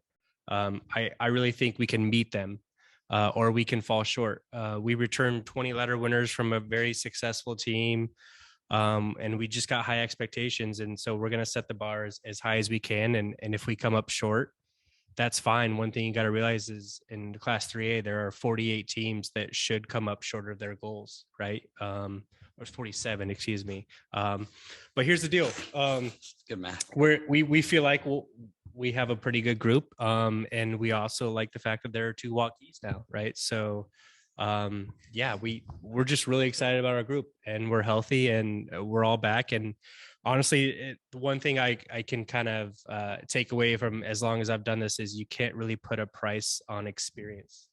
at this level, right? And we all know high school soccer is a different animal than the club. And when you have that many guys with returning varsity experience, I just think you really got to maximize it as much as you can. And that's what we plan on doing. So great. Colin, you want to jump in? You bet. Colin Lane, head boys coach at Talisman Grimes High School. This is my 9th year at DCG and my 5th year as the head coach. Last year had a great season. Ended up losing in the state semifinals to Bondurant in a real tough game. But we've been to the state tournament the last 3 times that we've had it. So we're building a nice tradition of success here. Heading in last year to the season, we only had 3 players that ever played on a varsity field. Now this year coming back, we have 20. We have 20 kids that have played on that varsity field, and they've had that experience, just like Jimmy was kind of talking about. So we have some high expectations as well. A lot of major contributors in our senior class, junior class, sophomore class. Some key components are going to be, we return our leading goal scorer and record holder in Kendall Bickford, quality player that we're looking for him to do some things for us again this year. Some really good juniors that are going to be contributing in different ways. And we just have a really, really strong sophomore class. Players like Tate McDermott, who have just a vision that you would not see out of a typical sophomore. And there's just a whole cohort of those guys that are along those same lines. So just there to have some fun with the boys, have some success, get them to be kind of those role models within the community. That's one of our big focuses at DCG, is just making sure that the kids around them see them and know that this is what they can aspire to be and be a part of it someday. Love it. Matt Ream, my Rough Rider. No, don't do 2. That might mess it up. Best for last, is that right? Exactly. I was gonna say that, and then you started messing with my sound, man. So Matt Ream, Roosevelt, Rough Riders. I think they're going to Riders. I think they're taking the rough out of Rough Riders. I'm not sure. You could probably still play it. That should be your guys' like kickoff song, right? We had Unleash the Dragon by could be. We could. Yeah, we could. Eye the Tiger. Better than being called the football team. Yeah. Probably. This is my 2nd year as the head coach. I've been involved with the program since 2017. Well, really 2016, but 2017 season. Very excited. We have a unique challenge in that I have 150 something. The number keeps increasing kids that are interested in playing. For those of you that don't know anything about DMPS, funding is traditionally an issue in some areas. I don't have enough uniforms for all those kids, so I'm trying to figure out a creative way to keep as many involved as I possibly can. We'll see how that works. Eligibility might be a deciding factor in some situations. I believe they're checking grades again, so that could make some decisions a lot easier. But soccer is a good avenue for a lot of these kids as well. So we have to figure out how we can keep them involved. As far as the varsity group is concerned, we won some games last year. We lost a little bit less than we won. We ended up losing to my man Jackson Teeling over here in the 2nd round of Sub-State. Got a lot of rivalries in the room. I like 2-0. It was a good game. Well, I mean, it was all right. It was a competitive. You have fonder memories of it than I do. But yeah, no, we had two really good matchups over the course of the year. I think almost every game we played was competitive. And that was good for the guys that are returning. Unfortunately, we lost probably 7 to 8 starters, 12 seniors from our varsity program. And so it's going to be interesting to see which guys fill the void this year. We've had, some open gyms and things like that. I'm expecting a lot from some kids that are involved now as seniors, as leaders, and I'm excited to see where they help us take the program and continue on. And hopefully we can get some alumni out at games. Shout out Chris McGill. I would love to see your smiling face. Love that. I don't know if he listens to the pod, but I guess we'll find out. Friends don't always listen to the pod. So since I heard Matt mention the number 150 or so kids that went out. can we just run around and we got, whose number we get over there? We got somebody else's number. Your number, right, James, was like 55-ish, 54, something like that. So just be curious, quick. Let's just like quick say your team name and about how many. Yeah, it's DCG is looking to be about 48-50. I think Bondurant right now are just under 40. Carlisle's right at 43 today. Johnson's at 125. Dowling is sitting at about 82 as of today. Coach Bouquet? 25. 25. All right. Well, fair enough. Those That's are really incredible. Like the Yeah. disparity between the small numbers and the big numbers, Ben. Yeah, I think we were that was part of why we were excited about this one, was just because there's such a wide breadth of what we're dealing with, from boys to girls and from 1A all the way up to 3A. So let's just do quickly season. We just kind of want to get a season preview. So let's start 1A girls. We'll just put Mike on the spot. Like, Mike, who's hot in the 1A girls? Like, who's going to be tough to deal with and who's like good? Is Polk Christian like a state tournament team, or what's the landscape? Don't get too far ahead though, Ben, because that might come later. Well, 1A girls. Davenport Assumption's always, the powerhouse in 1A. So who's going to knock them off?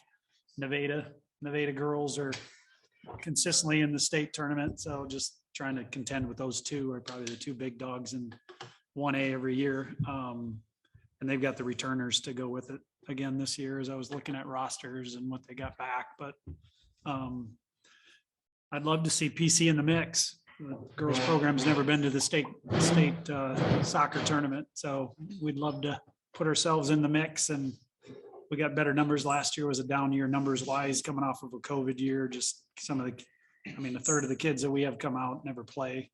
So I have never played soccer. So when you only got 25 kids, you're trying to put a good roster on the field over the course of the season, and which is fun for me, teaching fundamentals and stuff. But so I said it earlier, but Gilbert moving up to 2A is not a bad thing for us in 1A. We're trying to get another team to squeak in, and we just got to get through the sub-state game. When we play the Little Hawkeye Conference, we tend to play more of a 500 kind of record, and then we don't get the most favorable draws for sub-state games. So with 25 kids, how many teams do you guys have? Do you have a JV and a varsity? I work my tail off to make sure we've got some semblance of a JV team all the time. Last year we had 17 girls out, and we had some games that we had to drop because just trying to keep kids healthy without pounding them with too many minutes. So you get some varsity kids that are playing significant minutes out of 80, and then you ask them to go play and perform, right? Play another 30 minutes even of a JV game after DCG just bounced us. But it's worked out. So like 25 kids this year is like magic. That's the most kids I've had. I've got a 30 kind of focus with my program. It's one of the 30s is get 30 girls out, which is, that's 25-30% of the high school. If I get there, which is doable, but in my program, about a third of the kids have never played soccer. A third of them played through 3rd or 4th grade in rec programs, because my fellow Christian girls don't like to play on Sunday, which I don't fault them for that, with some good Christian families.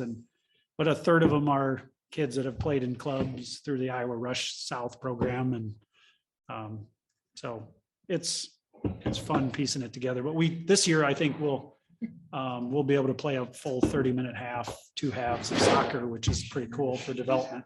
Demonstration. No, you're fine. No, you're fine. I'm just gonna interrupt you though, because we've got some shenanigans going on, and we just need YouTube plug. Just check out maybe you check it out, maybe not. So let's just jump to the 2A boys then, right? That's correct? So we've got a couple representatives from them. Let's just get a little, throw out a couple players if there's like a statewide player that we should be thinking about, or any, obviously you guys hope to be there. We don't want your predictions. We just want to know what other teams are going to be good other than you guys, maybe. So I don't know. Should we give Cook the How about you name yours? I'll name mine because I think you Titus for Bondurant. Yeah. Are we looking at players or teams now? All of it. All of I it. mean, teams. I mean, DCG is going to be good. Carlisle's improving. Bill Shields at ADM is a great coach. They're always solid, no matter who he loses. I hope we're going to be in the mix. We should be in the mix. I expect to be in the mix. Then you have Xavier, and you have some of the other schools on that side of the state that I'm not as familiar with. But Lewis Central's been Are they back making to a 2A or charge. 3A? Or did they bump up? They keep bouncing back and forth. Well, if Lewis Central's still in 2A, then Central will be 2A likely with the second one. Okay. Yeah. Repeat that. Yeah. Repeat that for us, please, Colin. Yeah. No, just repeat. Lewis Central is likely to be 2A this year. Is that what you said, Jimmy? It's either them or North Scott off the top of my head. I can't recall which one it was. Got it. So Jimmy is just doing a terrible job of speaking in the microphone. He's just mumbling to himself. So Right. So with the addition of the second Waukee school, obviously that will bump down a school. I can't recall it off the top of my head, but I believe Lewis Central was up there. It all depends, right? Like, I mean, teams ranked 40 through 48. If you go off district size wise is kind of a blur right now, but class 3A will have 40. we're just going to take it back. We're going to take it back. Yeah, because let's keep it on the 2A preview.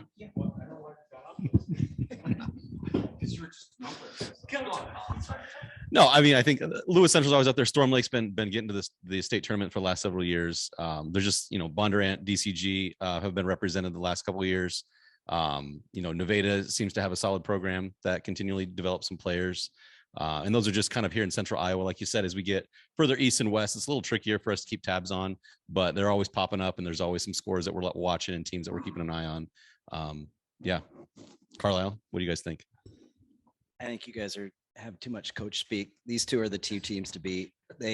I watched their semifinal game and it was with the players they have coming back.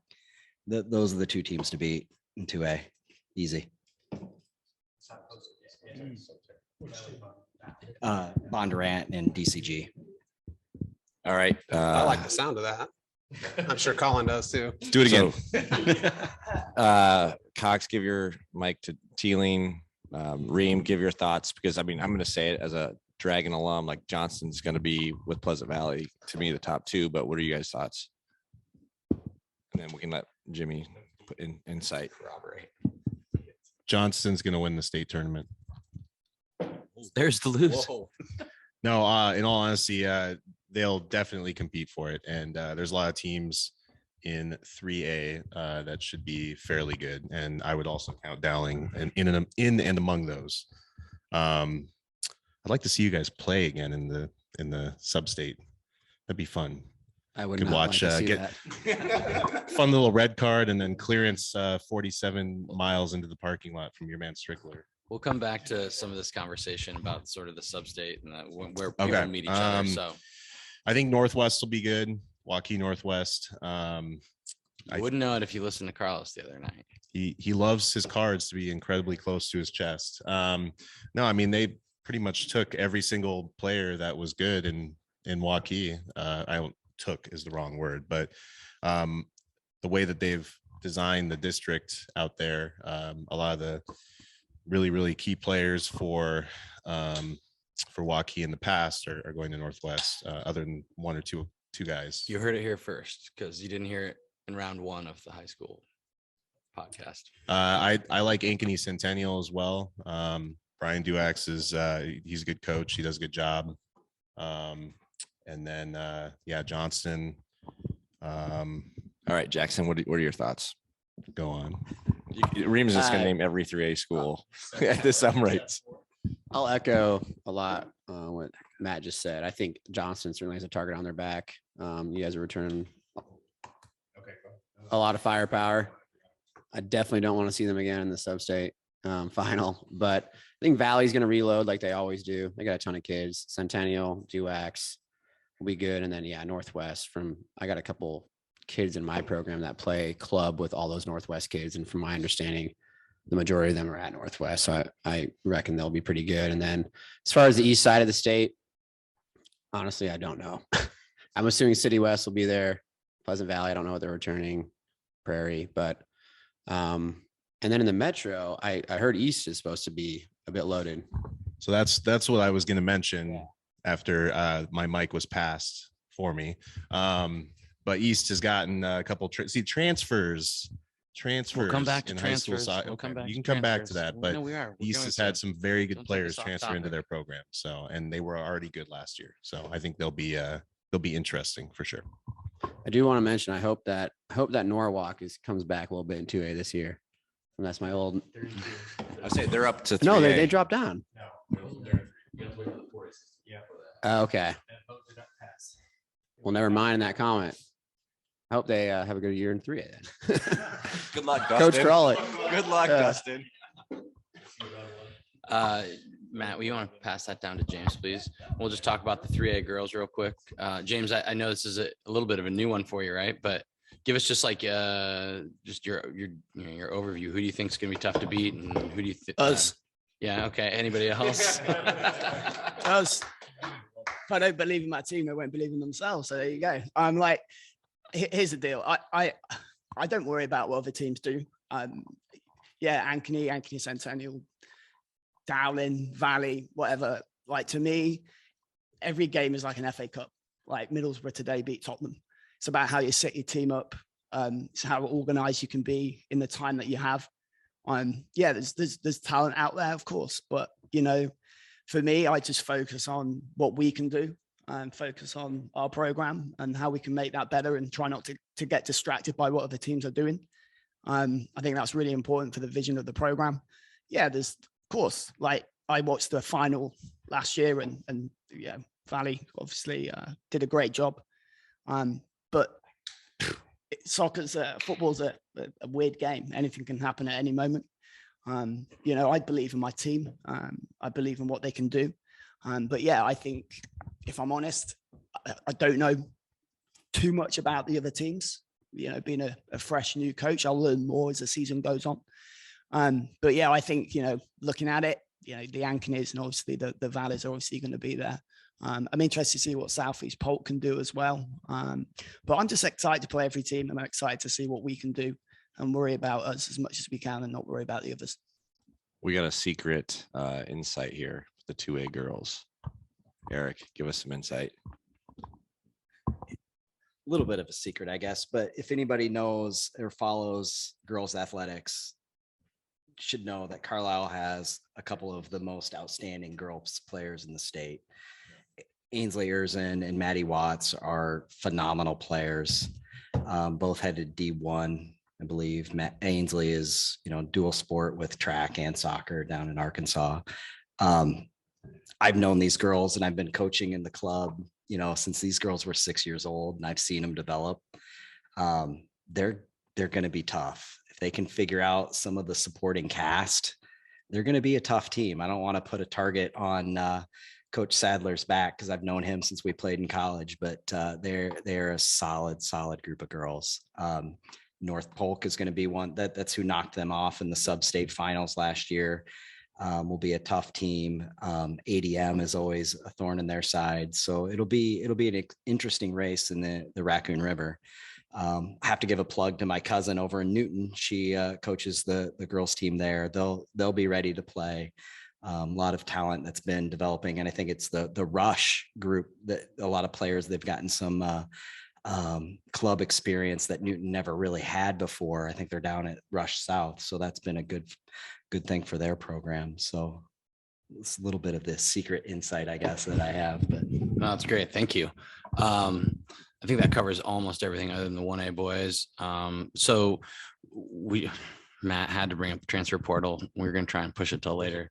No, that's what it's called, right? The transfer portal. So let's talk. I don't know how many guys here at the table have any experience with this. I know that probably Jimmy, Matt, and maybe Mr. Jackson Teeling over here. No, well, that's a private school piece. Like there's 2 private schools here that recruit supposedly a lot of kids. I listened to that other podcast the other day, and you were like on your soapbox. Can somebody please hand Matt or a microphone? I'm just actually giving them a hard time, but that's this message. Didn't you go to a private college? Talk about the transfer portal, please, Matthew. Well, you've lost Well, a few players, and you know about. I mean, East I High. prefer not to talk about people that don't want to be at certain schools, right? Okay, so then you want to pass the mic to somebody else that wants to talk about it. No, We no, just want to no. know about the challenges No, of but it. Like, you don't have to talk overall- about specific players. Like, right. just talk So about the overall, the challenges. landscape has changed because in Iowa, players are now essentially allowed to move from school to school, and it's a lot Open less- enrollment. Yeah, I believe so, or however, right? I mean, you have a grandmother living in a different district or something. I mean, Yeah, it's a 90-day rule unless you're transferring from what's labeled as an underperforming school. And I don't know what that label is or how it gets assessed, but that's where then they don't have to sit out. it seems to me as if the barriers to just jump ship and go to a different program are far less significant than they used to be.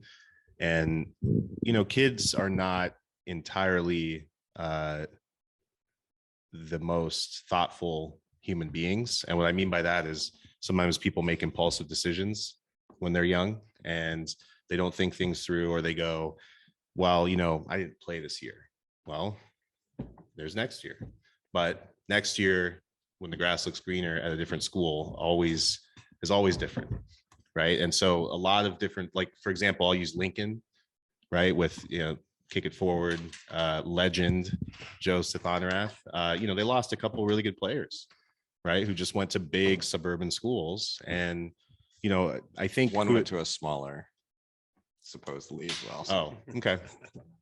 Well, no, so but it's interesting because the other day we had a bunch of old guys at the table who had you can hold on to that if you're going to keep talking. My arm was tired. We had a bunch of older guys that had kids that were like high school aged, and that I was just like, so talk to me about that as a father. Like, what's that like? I don't know how many guys here have. Sorry, Mike, but maybe you. How many have teenagers? But like, does that even register to you, or like Matt, would that register to you if Nora wasn't getting any minutes anywhere and she was like, I don't want to go to Valley anymore. I want to go to. Pass it down to Eric down here after you're done. Let's start off by saying that if at any point in time in my life I'm in a situation where I'm talking about my kids playing soccer at the high school level, then we've come a long way from where they're at right now. But no, I just think I think people just, if it was like the band or the band, like well, the theater art. program. It's going to be art, Okay. or maybe that's about it. I think, well, in general, if it doesn't work out after a short period of time, kids in this day and age seem to be much quicker to leave and go try other things, which is fine. But then I think what's missing a lot of the time is what becomes a very real life skill, in that persistence, hard work, patience. Sometimes you can do the same thing for a year and not see any changes. Then all of a sudden you start to see incremental changes. Then 3 years later you've made huge changes. But if you weren't patient in the first place and you didn't stick it out, you'll never see that, right? And who's to say? I mean, all of us sitting around this table, I don't even know a third of the kids that are saying they want to play soccer this year. I might have a freshman who's like lights out. There could be kids that all of a sudden their situation in our team has completely changed, right? You never know. Or the other way, like we might have spots open up. And I actually have a junior, his name is Isaac Garcia. He's had two older brothers who've gone through our program. Really great kid, like the prototypical Roosevelt kid, all about the school, plays multiple sports. But he recognized that we might have a need in our program for a goalkeeper. And so he's been playing in goal and he's been doing really well. And I'm really excited for that kid to give him the opportunity this spring to get some time, probably at the varsity level. And that wouldn't have happened without transfers. So I'm excited about that. All right. What do you think down here, Coach Burkenholtz? Mainly because you have kids. That's the only reason we care what you think. No, not the only. No, it literally is. Like, been asked that. So I mean, the lesson with our kids, all three of them, as they go through athletics, things are not always going to go your way, right? And that's one of the benefits of being in athletics is to learn those setbacks, because we all have it as we become adults. And if they have they experience those setbacks under our guidance, we can help coach them through that, right? But let's face it, you guys handed me the microphone for a very obvious reason, that we are the benefit of a player coming from another school that was labeled as an underperforming school. He reached out to me at one point in February, and I'm like, whoa, hands off. I don't want any part of this. You have to deal with the administration. One, because here it was February, and I had a kid transfer back to Carlisle last year and was ineligible the whole year. And the family situation, you would be like, it doesn't make sense. He should be eligible. But so it was totally hands off, deal with the administration. And that's why I just learned of that underperforming school rule that is now in place. I had no idea. So as long as academically the student is, in good graces with their existing school, all their credits are up to par. If they are transferring from a non-performing school, they become eligible whenever they transfer and finish their first day of classes at the school that they transfer to. I'm not a fan of it. I mean, it's just, I think everything that Matt said, I think kids should kind of stick it out and be where they're at. But these kids are looking for an avenue, and you can't turn them down at that point. That's, it is what it is. I think that's the new thing now. Jimmy, go ahead. But look at the college landscape, high school, football, wrestling, more mainstream sports, but go ahead. Yeah. Well, I think we got to address what's around this table, right? Because we have some 30-year-olds who played high school soccer here. And it's very tough for us to fathom the fact that transferring is so. I was going to try and say this too, Jimmy. Same Yeah, thing. it's so prevalent. Yeah. It is. It really That's a is, plug right? For the first episode, because we talked about that massively. Right. So I'll call out Coach Cook here, right? A phenomenal player, right? Who played at Bondurant. Now, I coached and played against Brandon Cook in the college level. And I can tell you right now, if you were in high school right now, I know there's several schools that would be eating you up, right? Several bigger schools trying to get you, right? And that's just, I think, just the nature of where we're at. And to me, it's unheard of that these kids transfer for an athletic. I mean, you have 4 years of high school. Isn't the beauty of high school to play with the kids that you walk the hallways with? You got to remember, though, a lot of these kids now in the bigger schools, bigger metropolitan areas, Des Moines, Cedar Rapids, they're playing with the club kids from all sorts of different schools. So we talked about, Matt Ream lost a guy to Centennial, Rashidi. He went up there, but I don't know why, but I think he plays with some guys. A bunch of the guys. Actually, I can talk on that. His family, East, his family moved to Ankeny. Okay, but and a bunch of the East guys play on that same one team. There was nothing we could do. But I think the club aspect, which was around when we were around, but maybe not as prevalent, where you got kids playing from all over. Were you guys transferring from club to club to club, like when you were growing up? Or were you mostly there was no open enrollment back then? So kind of the story that, because I have a couple of club players that were even on the fringe of playing high school ball.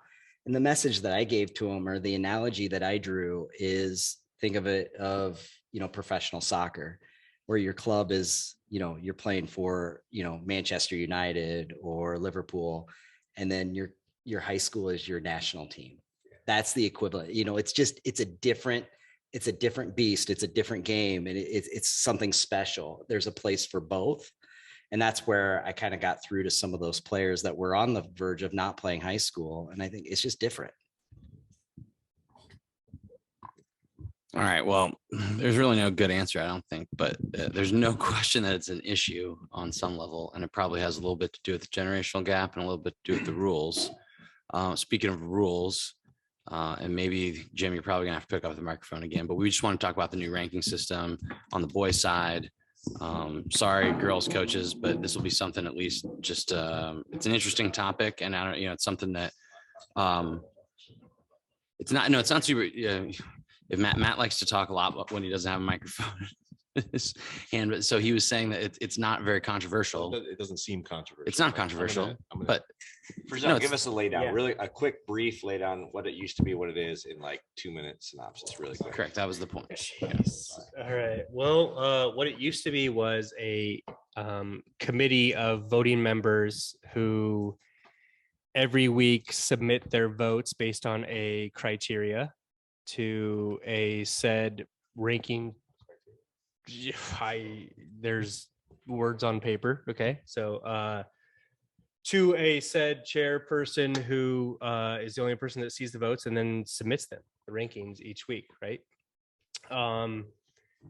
We decided as an association we were going to send out a feeler to coaches and just kind of say, like, how would you feel in the event that we keep the current criteria or we move away from the human aspect and influence and we just go based on an algorithm, a formula, a computer, right? And 55% of the coaches that filled out the survey said they would prefer to move away from the current rankings committee criteria and go on what's called varsity bound ELO's rating system, right? Pretty intricate process.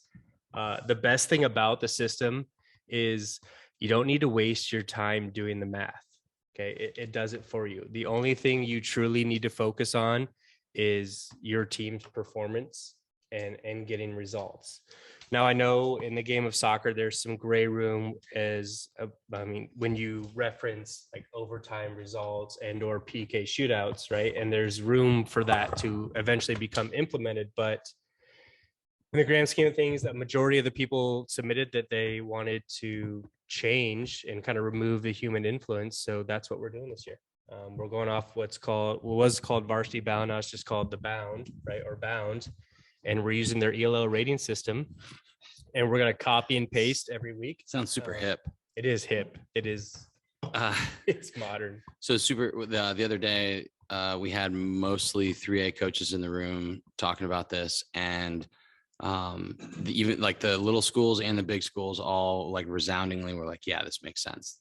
So it was a challenge for the small schools. So like, give us your guys' thoughts, because if you go and play, I think you guys have maybe a different view like on that. So don't necessarily have a different view. Actually, I'm really shocked that only 55% of the coaches voted in favor of this, because that's probably because they like other ones abstained or something. That's true. I mean, it could be, and hopefully that's the situation, because I've been on the rankings committee for the last 3 seasons, and first of all, the first 3 weeks are always a nightmare because nobody's played anybody. You're kind of going off of what people lost last year. It's a complete flip of the coin. And now that we actually have something that's a little bit more unbiased, and that's the piece I love about it, is that's completely unbiased. It has nothing to do with somebody's perception. It's all based on data. And it starts over every year. And it doesn't matter who's a senior, who's a junior, who's a sophomore. It's solely based on results. So it was a no-brainer for me. And I hope that the reason we only had 55% adopt it was because of people abstaining and not because of disagreeing. So Matt, go ahead. Yeah, I would agree. I was on the 1A rankings committee for a long time when we were 1A, and almost all the schools were east side of the state. They had one central Iowa voter, that was me, and another guy on the west side. And it was hard to, I don't know any of the guys that are on the east side of the state. I don't see them at all. So the only thing I could rank it is looking at the scores and making assessments. I had a little spreadsheet out and guessing. So I don't know what the games look like. I don't know what the quality of competition is. So now, is there like a strength of schedule component in this? And yeah, great. Yeah, great. Yeah, Jimbo. It just takes any questions out of. Yeah, there's 2 formulas, right? So basically you start off, like, to try to put this in layman's terms and not get too in depth. You start off with a rating score, right? And everyone starts off with the same score, right? So let's say everyone starts off with a score of 1,000, right? So if 1,000-point team versus 1,000-point team, they dub that as that's a 50-50 game, right? So the formula for your probability of winning the game goes into effect. And then that from I believe what it is, a 30-point, I don't have the sheet in front of me, but we're like from a 30-point scale, right? 35 point. Yeah. Is it 35? Yeah. Are you for real? I sent it to you, didn't I? Yeah, I did, didn't I? Yeah, it might be 35. You're right. All right. So let's say if a team is 50-50, right? And they have a max of 35 points, right? You take that in half, which is, right. Yeah, 17 and a half, right? So one team wins, they get that 17.5 points from the other team, right? So obviously you do the math, you move forward. In the grand scheme of things, there's a lot of math to do. I have personally asked Varsity Bound, I'll just call it Varsity Bound, whatever, the Bound to post each team's rating score in the event that a coach wants to do the math, they can. But this all, to me, individually originated back in 2019 when I was coaching at Urbandale, and I knew who was on the rankings committee. And we just lost to Waukee in a shootout, right? Waukee went on to run the table that year and win it all. And I remember asking Coach Acebey in the handshake line, will you vote for us? And I never felt so little as a human being that I had to ask for a freaking vote, right? When really I shouldn't worry about this. Like there should be some algorithm math equation that does this for us. We just lost in a shootout, a tie, and here I am jockeying for a vote because I want to host a sub-state game, right? And I'm part of the bad politics that I think have succumbed to the system, right? And really, I'll just say I don't think humans are the best, and so if we remove them, right, I just think we're all better for it, right? So that's where we're at. I think that's pretty much like an overwhelming. Everybody seems to be in agreement with this. Yeah. Yeah, I'm interested. Yeah, Eric, go ahead and then. I think hands down, it's the best way to go. My only hesitation, I think I shared this with you, was especially like think of Pella Christian when they're half of their conference games are, teams that are in a higher class. Those are naturally going to be more competitive teams, even though they may have a losing record. A losing record of a team in 3A is going to be significantly stronger than a team with a winning record in 1A.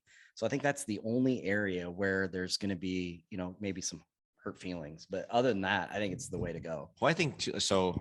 If Mike calls you up, James, says, "Hey, you're a 3A school and we're a 1A school," like you have there's nothing good can come of that for this quote ranking system, correct? Because like 3A school beats a 1A school, like nothing good can happen. You lose, it hurts you massively. So like I don't know who wants to take this answer, but like, how does that play into it? So I'll just say it doesn't distinguish between classes, right? It will on the Varsity Bound rank. When you look at it, you'll have your class records and how you do, but the actual like algorithm and the formulas do not distinguish between classes.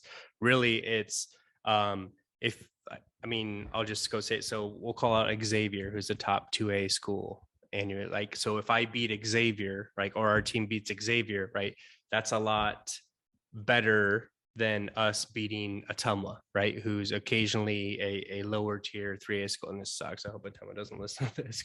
Whatever, right? I'm like, I'm a president now. I was like, I'd be buttoned up, right? I should have just made up schools. Like, hey, like, so like the New York Knicks, right? Yeah, right. Yeah. Right. But, do it. That's his name. All right. So, yeah. So honestly, it doesn't distinguish between your classes, and I know other ranking systems do, like Nebraska's. We kind of researched that one thoroughly. But really, the end game here is worry about your team and your performance, and try and schedule the best record you can. Right. Like, so honestly, Johnston's ranking, I looked at our rankings for Varsity Bound throughout their whole year. We were ranked like number 2, and then we lost at Marshalltown, and then we dropped to like 15. And I couldn't argue any of that because that was a bad loss. Right. But then we started climbing with more results, and we lost to Valley, who's ranked ahead of us, and we didn't drop much. Right. So I think the end, message is schedule a schedule worth having, right? And just worry about your team's results. Don't have to jockey or play the politics at this point. So can I just mention something? Absolutely. Like, so being British, being English, like algorithms, mathematics and all that to me is like overcomplicated, very simple and pure game. Like, come on, like to me, like in England, like you have a league, like this is the deal. You have a league. Everybody gets to play everybody. So everyone plays everybody, and like you have a league, and everyone plays everybody, and you play everyone once, depending on how big the league is with the schools within your district. So when I was in North London, like all the schools would play. If they want to play, they didn't have to. If they didn't want to, depending on the numbers. And then everyone enters. And then basically it's a league table. It's a Premier League. You win, you get 3 points. You know, you lose, you get a point. A draw is 2 points, 4 points against. And then whoever's at the top of the table at the end of the season, they're the winners. It's like the Premier League. And you know, like I'm sitting around this table and I'm like hearing all this stuff. And I'm like, man, my head's spinning. I'm a first year coach. I just want to play the game. I just want to play a game, worry about who I'm playing against and just concentrate on what we need to do. And like, you know, completely new to this and I'll learn as I go on. But like, I'm like, man, like, this is complicated stuff. And I just want to get on the grass and play some soccer. So, not worry about in the background about mathematics and equations and going to go down to my math teacher about it all. You know, it's fortunately just, the math takes a little bit of the politics out of it, if you will. It's just a very different culture. Well, because the math would make the math makes sense over there because you're, you know, if it's 20 teams, everybody's playing 38 games because they play every other team. Here you can't do that, and the way that, you know, geographically it's set up. But this system, because then it just boils it down to math instead of, hey, can you get a vote for me? Like, that's the problem with it. So I think ultimately all you have to do is just try and keep your head on straight and worry about. Agreed. I think all you have to worry about is, like, as a head coach and with your coaches, is just worry about the team that you're playing against and just worry about coaching. What a segue, Colin. Do you have one last piece on this? Okay, so this is a great segue. You all have 30 seconds because we're going to cut you off. Especially you, Reem. What is one thing, and James, I think we just heard it from you, that you would change about the high school soccer landscape? Go, James. But just clearly, right? I mean, unless there's a different one. You get two maybe. Because I tell you what I would change. I think change as many things you want. Okay, the ranking system, the more I get used to it, I'll kind of adapt with that and learn from it. I think the number one thing I would change is the season, how long the season is. I mean, it's really difficult. Like I said at the start, like 24% of the time we get with the players. We rely heavily on the club system, hoping that they're doing the right thing for the players. And then where we inherit them, I mean, we have spring break and have 1 week and then it's my first game. You know, I'd like to see the season a little bit longer, have a little bit more prep time and contact time with the girls and the boys maybe as well before the season starts to roll. I just think it's a very short season, condensed, and physiologically, psychologically for the players, I think it's a lot of loading for them and for the coaches as well. And so, yeah, I think the season just needs to extend a little bit just to allow us that little bit more contact time with the players. Perfect. Who wants next, Jim? No, Jim, you go last. I'll just piggyback that because the only point is about the length of time. Easy. Right? That's easy, Jim. That's super easy. Thank you, Blake. Right? Simple as best. Well, what do you want me to say? That's the one thing you want to change? I mean, not the one thing. Okay. But I'll put the mic down. Is that what you want? Go ahead, Colin. All right. There's several, but I will just pick one. Similar to how you can in 30 seconds. As many as I can. 4A system needs to happen. Also, keepers and strikers need to act like pitchers and catchers in softball and baseball, because if that's a specialized position in softball, baseball, and they can be having contact with them 6 months out of the year, we should be able to have the same type of thing for specialized positions within our sport. And I'll stop there. Great. I like that's unique. Jackson. I would love to take away the fixed clock. I would love to see stoppage time. And I hate that it just goes to zero, buzzes, and the game's over. Anything else? That's it for now. That was you said one thing. Yeah, but you have 30 seconds. 10 more seconds. Well, it's not enough time. Keep going. Go. Is the new ranking system going to affect the sub-state seedings? To be determined. I hope that changes. 100%, I think. From what we've heard.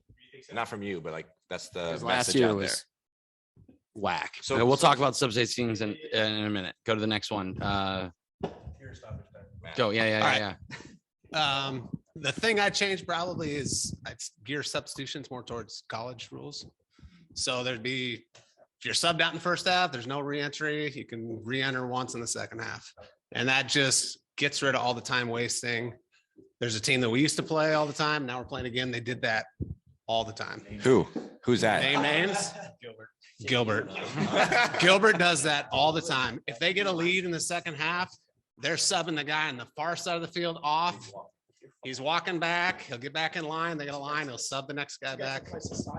And it's tactical changes. And I understand it, but I hate it. And it'd be easier and it'd be, yeah. All right, that's it's good. tough. That's a good one. Coach Bukite. Easy for me. I like the ranking system, getting it to the girls' side as well. But to me, it's simple. It's high school teams get attached to conferences all the way across the state instead of the class level. And to me, to have the freedom to schedule as hard or as easy a class 1A schedule that I'd like to schedule would be great. But instead I'm tied into, and I have no problem competing against DCG and Norwalk, and which not every coach at Pella Christian has that mindset, but our teams always compete well and we formate well and we get significantly better over the course of a season. But if I could schedule against Noveda and Center Point Urbana and all the tough 1A teams that traditionally get to the state tournament instead of little Hawkeye Conference teams, I'd love to see how we do head to head and then still sprinkle in the mix of the other 1A teams. I guess the one thing for me that I would change is actually on the girls' side is that the first round of the girls' playoffs actually falls on the Friday of the girls' state track meet. And if we really want to help continue to grow the sport, especially in the smaller schools, we need to look at that sort of thing, because Carlisle, for example, I think has 5 girls that will probably see significant varsity time that are dual sport athletes, and 3 of them will probably be running in the state meet. That seems fixable. Jean Berger going to listen to this, you think? Anybody?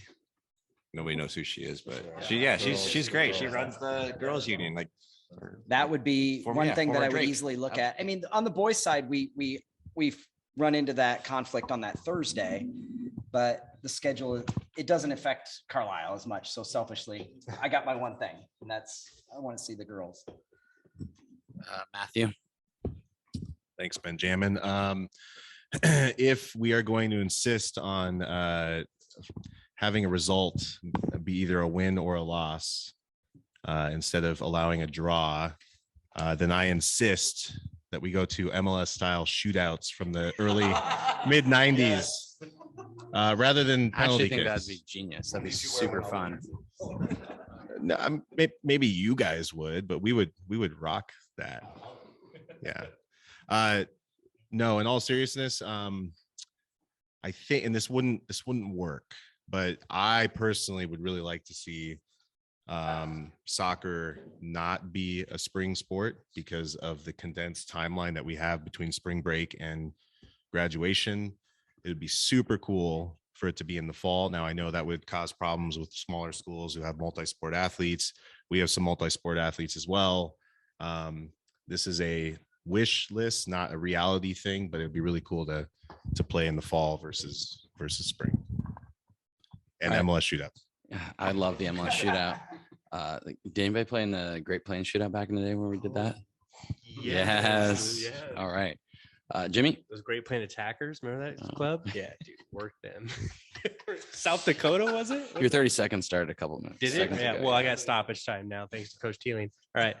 So, thing to change. I think the biggest thing is the timeline of our schedule, right? We start during spring break. We play spring sport in Iowa, which is always fluctuating and unpredictable. But in the grand scheme of all the athletics and activities, sports in the state of Iowa, soccer is the shortest calendar time, right? And I think, obviously, again, when you factor in whether it's spring Iowa and spring break, I know most schools don't have a spring break, right? So that's tough, right, for us in the metro to say, well, what about spring break? Well, when you look at the grand scheme of the state, there's not a lot of schools that have a spring break that matches up with ours. But it's difficult this year because we start on the 14th and we're allowed to play our first date on the 28th.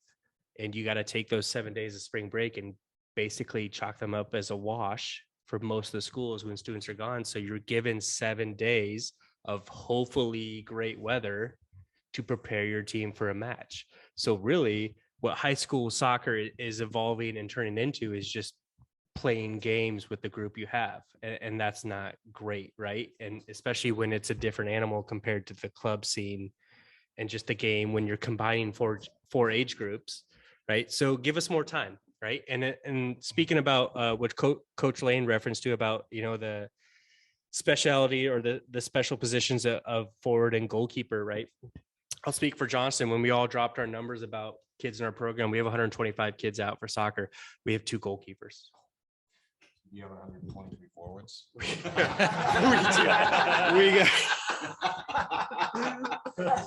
We do. We're gonna win games 10-8. All right. So no, but that's a good point though, because at least you could train a goalkeeper if you had like specialized training. You could go grab some kid from another sport, or you know, teach another player to play it. Okay, great. So those are all we got everybody right. Cookie, you want in? I agree with substitution. Plead the fifth. I do. Give him the microphone. No, you agree with the substitution thing? That's your Substitution thing I think is pretty garbage with some of the teams we play. I mean, it's just the clock is just a huge factor. You realize if you guys are winning, that's a non-issue. Right. Score first. It was fine last year. Yeah, it was fine last year, but I mean, when you're in close games, I mean, there is some coaches that want to be like that, and I just don't agree with it. It's interesting when you like combine that comment with Jackson's of the running clock. I think you probably see some things change a little bit, but I think maybe then the other trouble is like the numbers we talk about too. But we could be here all night. I would talk really quick. The one thing I would do is the first day of the high school boys and girls tournament, when they have all those games going on, is unbelievable. The second day or the semifinals, they put one on the stadium at Drake and one at the other spot. Like there's no atmosphere. So they should change that. Oh, James has a. Oh, and also like the girls play on turf. I don't know about the boys as well. No idea. Chip in, but they play on turf the whole season and then states on grass. It depends on where you go to school. But You know, if but the 3A for- schools yeah. traditionally play on the turf, and it But is last weird. year it was on grass. Right. The final. So No, it's always that way. That was Seems a probably bit our weird to big. me. That was probably Bonnarant's biggest adjustment. I mean, what'd you say? I mean, yes, majority of our games were on turf, but I mean, going to the state tournament, it was thicker grass at County, I would say. But that was probably our biggest adjustment. Okay, so we've I guess recently touched on the state tournament format. So the state tournament's going to be like boys play one day, girls play the next day, boys, and so there should be a little bit more continuity. I think it's great personally. Anybody feel differently, or we got thumbs up all around on this? Thumbs up. All right. You'll have thumbs up for this. Jim. Hey, you'll have thumbs up for this table. But one thing that was brought to my attention as the president was that the girls. Yeah, I am the president. So one thing. Thank you. One thing that was brought to me was that the girls actually get a day less than the boys when you take their sub-state finals versus their first round of state tournament, right? And that was a good point. I hadn't realized that there's a lot that goes into the preparation of a team that qualifies for state versus when you play for state. And that specific coach just asked that I mentioned why not be the same day gap if we're running these games on similar days. But I realize that it's tough, that you have to obviously alternate days, at least for the quarterfinals and semis. But that was just a point that was mentioned to me. So I'll drop it here. Well, that's good. What do you got, Colin Lane? I also think, just in general, from my perspective at least, the girls' union does a phenomenal job of putting on state tournaments. I was just at basketball today, and the details they put in to the production is amazing. And so I feel like having us kind of come together during the state tournament week may have a positive effect on the boys' game, and I'm pretty excited about that. That sounds awesome. Is there, I don't know, do you guys know, the track used to be boys, girls, it still is. Does anybody know anything about, they work together with Drake on that? Yeah, I don't know. They do? Jackson's a big track guy. Track meet is boys and girls. Yeah, they do a good job. I mean, Drake University works with them. It's always a great event. Yeah. I would say one thing about going back to the state tournament for boys and girls, I think the state has made some good strides, because I remember when I was a freshman, we played in the quarterfinals Friday night, the semifinals Saturday morning, and the final Saturday afternoon. in the We middle did of that. June. Yeah. Yeah. And it's Look at you two trying to, yeah. We played the final. Only a couple people have done that. Boston Valley. Oh, well, Yeah. we didn't. But lose. I think they made strides on it. Well, actually, I take that back. We lost once and we won once. Fair enough. Okay, so anyway, that's neither here nor there. The other thing was the sub-state, right? So, Jimmy, you mentioned that the rankings were gonna may or may not affect the sub-state. Talk about that real quick, just so we can, while we're here, and then we'll move on to the prediction section of the interview. And the timing of the sub-state release, because that has an issue on when you play. Right. Or That who you play when. That issue will not be resolved as of this year, right? That's still a committee issue that will be met in the fall. But as of right now, we're still looking at, for the boys side, I believe it's week 6 rankings, might even be week 5 rankings, or what determines the pairings. And then it's week 7 that determines the seeding. Obviously, there's always been a push to, I just a want for that to be pushed back. And I agree with all those. I just know that I know that our rankings committee has been just the way we're going to rank teams this year has been communicated with the association. Now, if they choose to use that, it's up to them. I also know that geography has a greater influence than it probably should, and probably will continue to for this year. Those are conversations that are still need to be had with the association, but I know that there's definite push for this to get changed. I don't see why we can't be a sport that releases sub-state pairings based on rankings the last week of the season, right? At least for some of the larger classes. Now, if some of the smaller classes need those times to get logistics sorted out, then I think we can make adjustments there. But yeah, as of right now, I don't foresee any changes, especially for the 2022 season. So are you saying that we'll use the rankings for like the first 2 seeds like we've done historically, and then use the point system that has been done in the past for the remaining seeds 6 through 8? Yeah. So what I was told from the head of the association was get your rankings committee in check. And what I responded with was there was a vote to end this. We're going off of Varsity Bound's ELL rating system, and I didn't receive the bound. Yeah. The bound. And I didn't receive a reply from that. So honestly, he's going to go off our rankings. But if you look at last year's, and I know there's a lot of argument about this, but it almost looks like they went off what Varsity Bound did last year, as far as when they paired at least the 3A teams. And I didn't pay attention to the 2A or 1A pairings, but I know geography was a significant influence. And I obviously know that I think they went off what Varsity Bound was mirroring as well. Changes are times they are changing. How about that? Things are coming. Yeah, is that a Dylan song? I don't know, maybe. So let's go predictions, please. So you got those 30 seconds to give your sort of team prediction, where you're going to end up. If you want to talk about any like players you think are going to stand out. And then if for some reason you'd also like to talk about some other issue facing your program or anything like that, do it. But you got 30 seconds. So like you could say like, we're going to win state, and then you'd have 28 seconds to talk about whatever else you wanted to. But that would, I don't know how many people are going to be that bold. So who would like to start? Youngest person here, Jackson Teeling. No. Should we go James the rookie? We'll go James the rookie. We'll go tenure here. All right. The Tenure. rookie. Well, you are. This will be where do we think? You know, I'm a principal coach and take one game at a time and then see where it gets us. So typical Waukee answer. We have that from the boys. The boys coach. I would like, this is in a dream world, and if things go how I want them to go, and we make good progress in areas where I think we need to make progress. Obviously, the amount of contact time you have coaching the girls is very small. I would love it in a dream world to go to state. I would love it. You know, I just think it would be an amazing opportunity. We'll sub-state this year. if not this year, then maybe next year and the year after. But yeah, I know it's old school. It's not being negative or saying I'm not going to give you a definitive answer to it, but I'm like one game at a time. I've always been like that in my principle. But you know what? Anything is possible. And I could say here, let's win it all. Why not? Let's go. Let's win it all. We won't. We probably won't. But this is the coach that said he needed to talk. But about we might.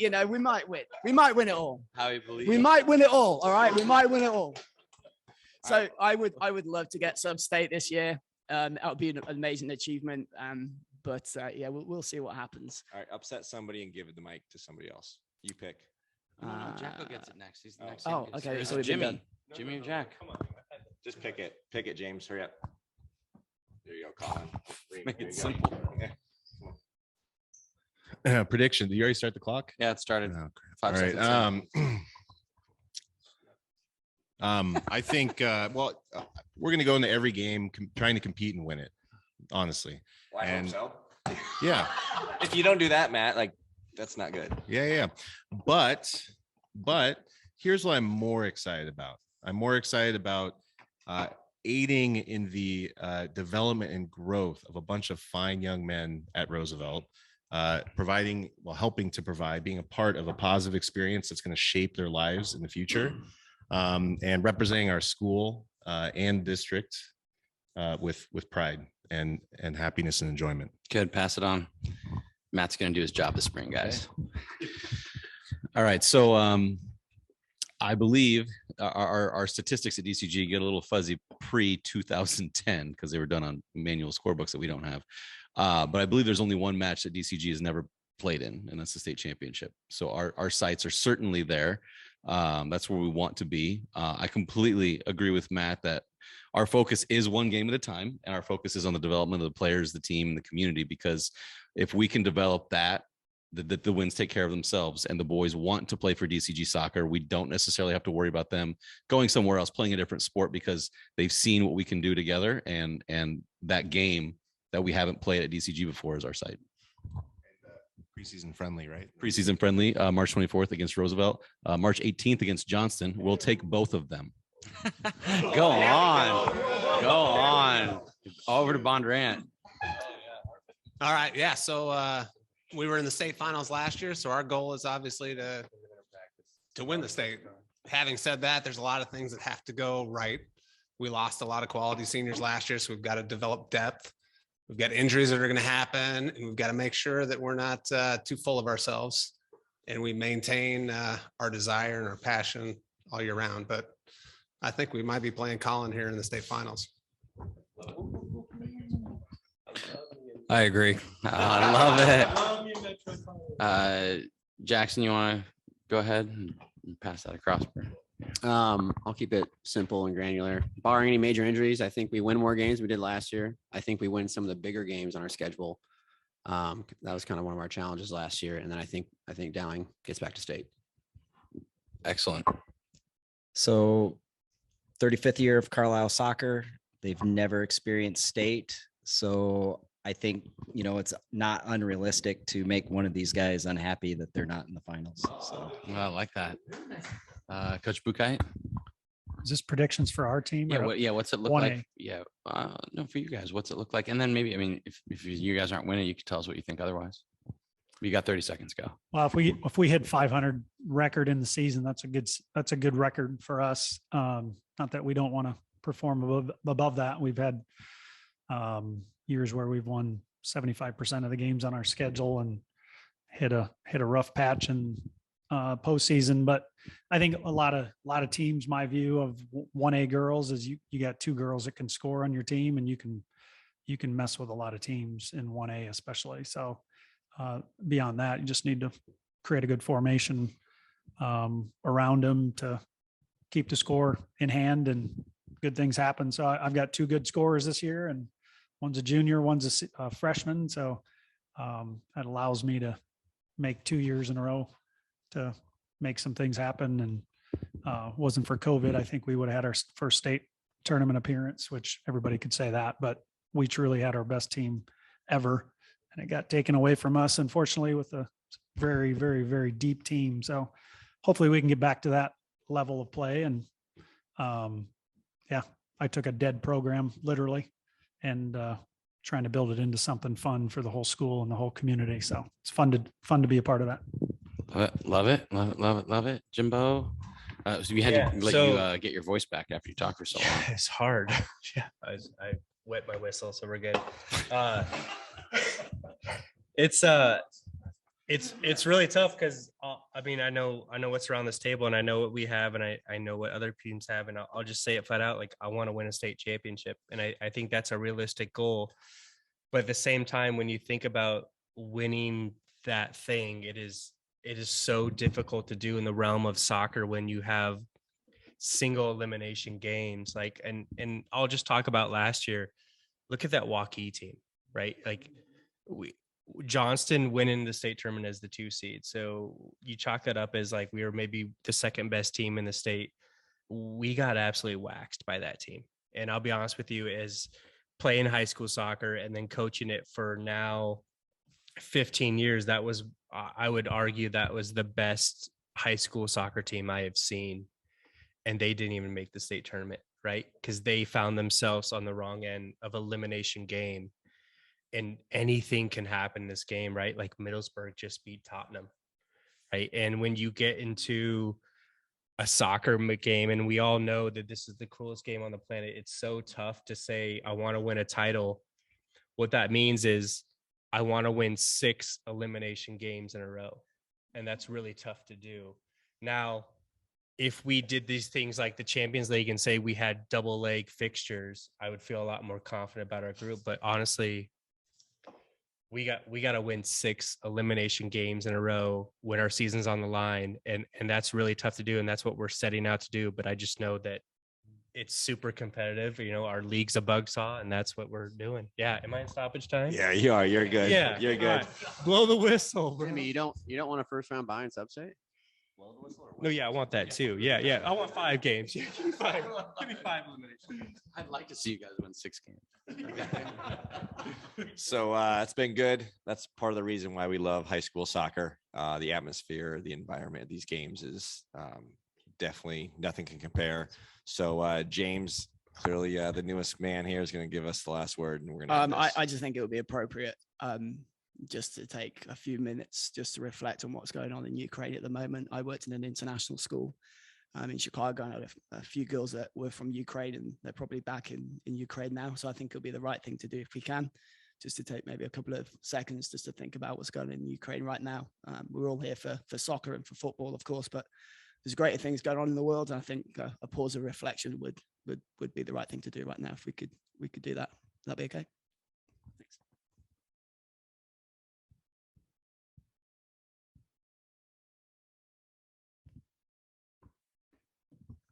Beautiful. Thanks, James. And thanks everybody for being here.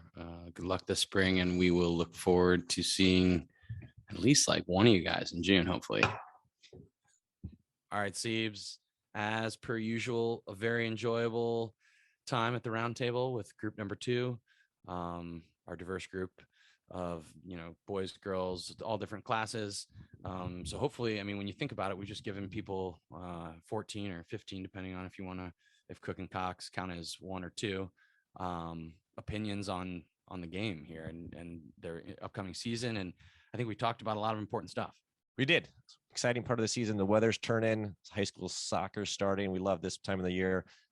Question is, I'm not sure when this is going to be released, but high school futsal battle, March 12 to 13 at the Pro Iowa mini pitch at Lenan Park in Clive.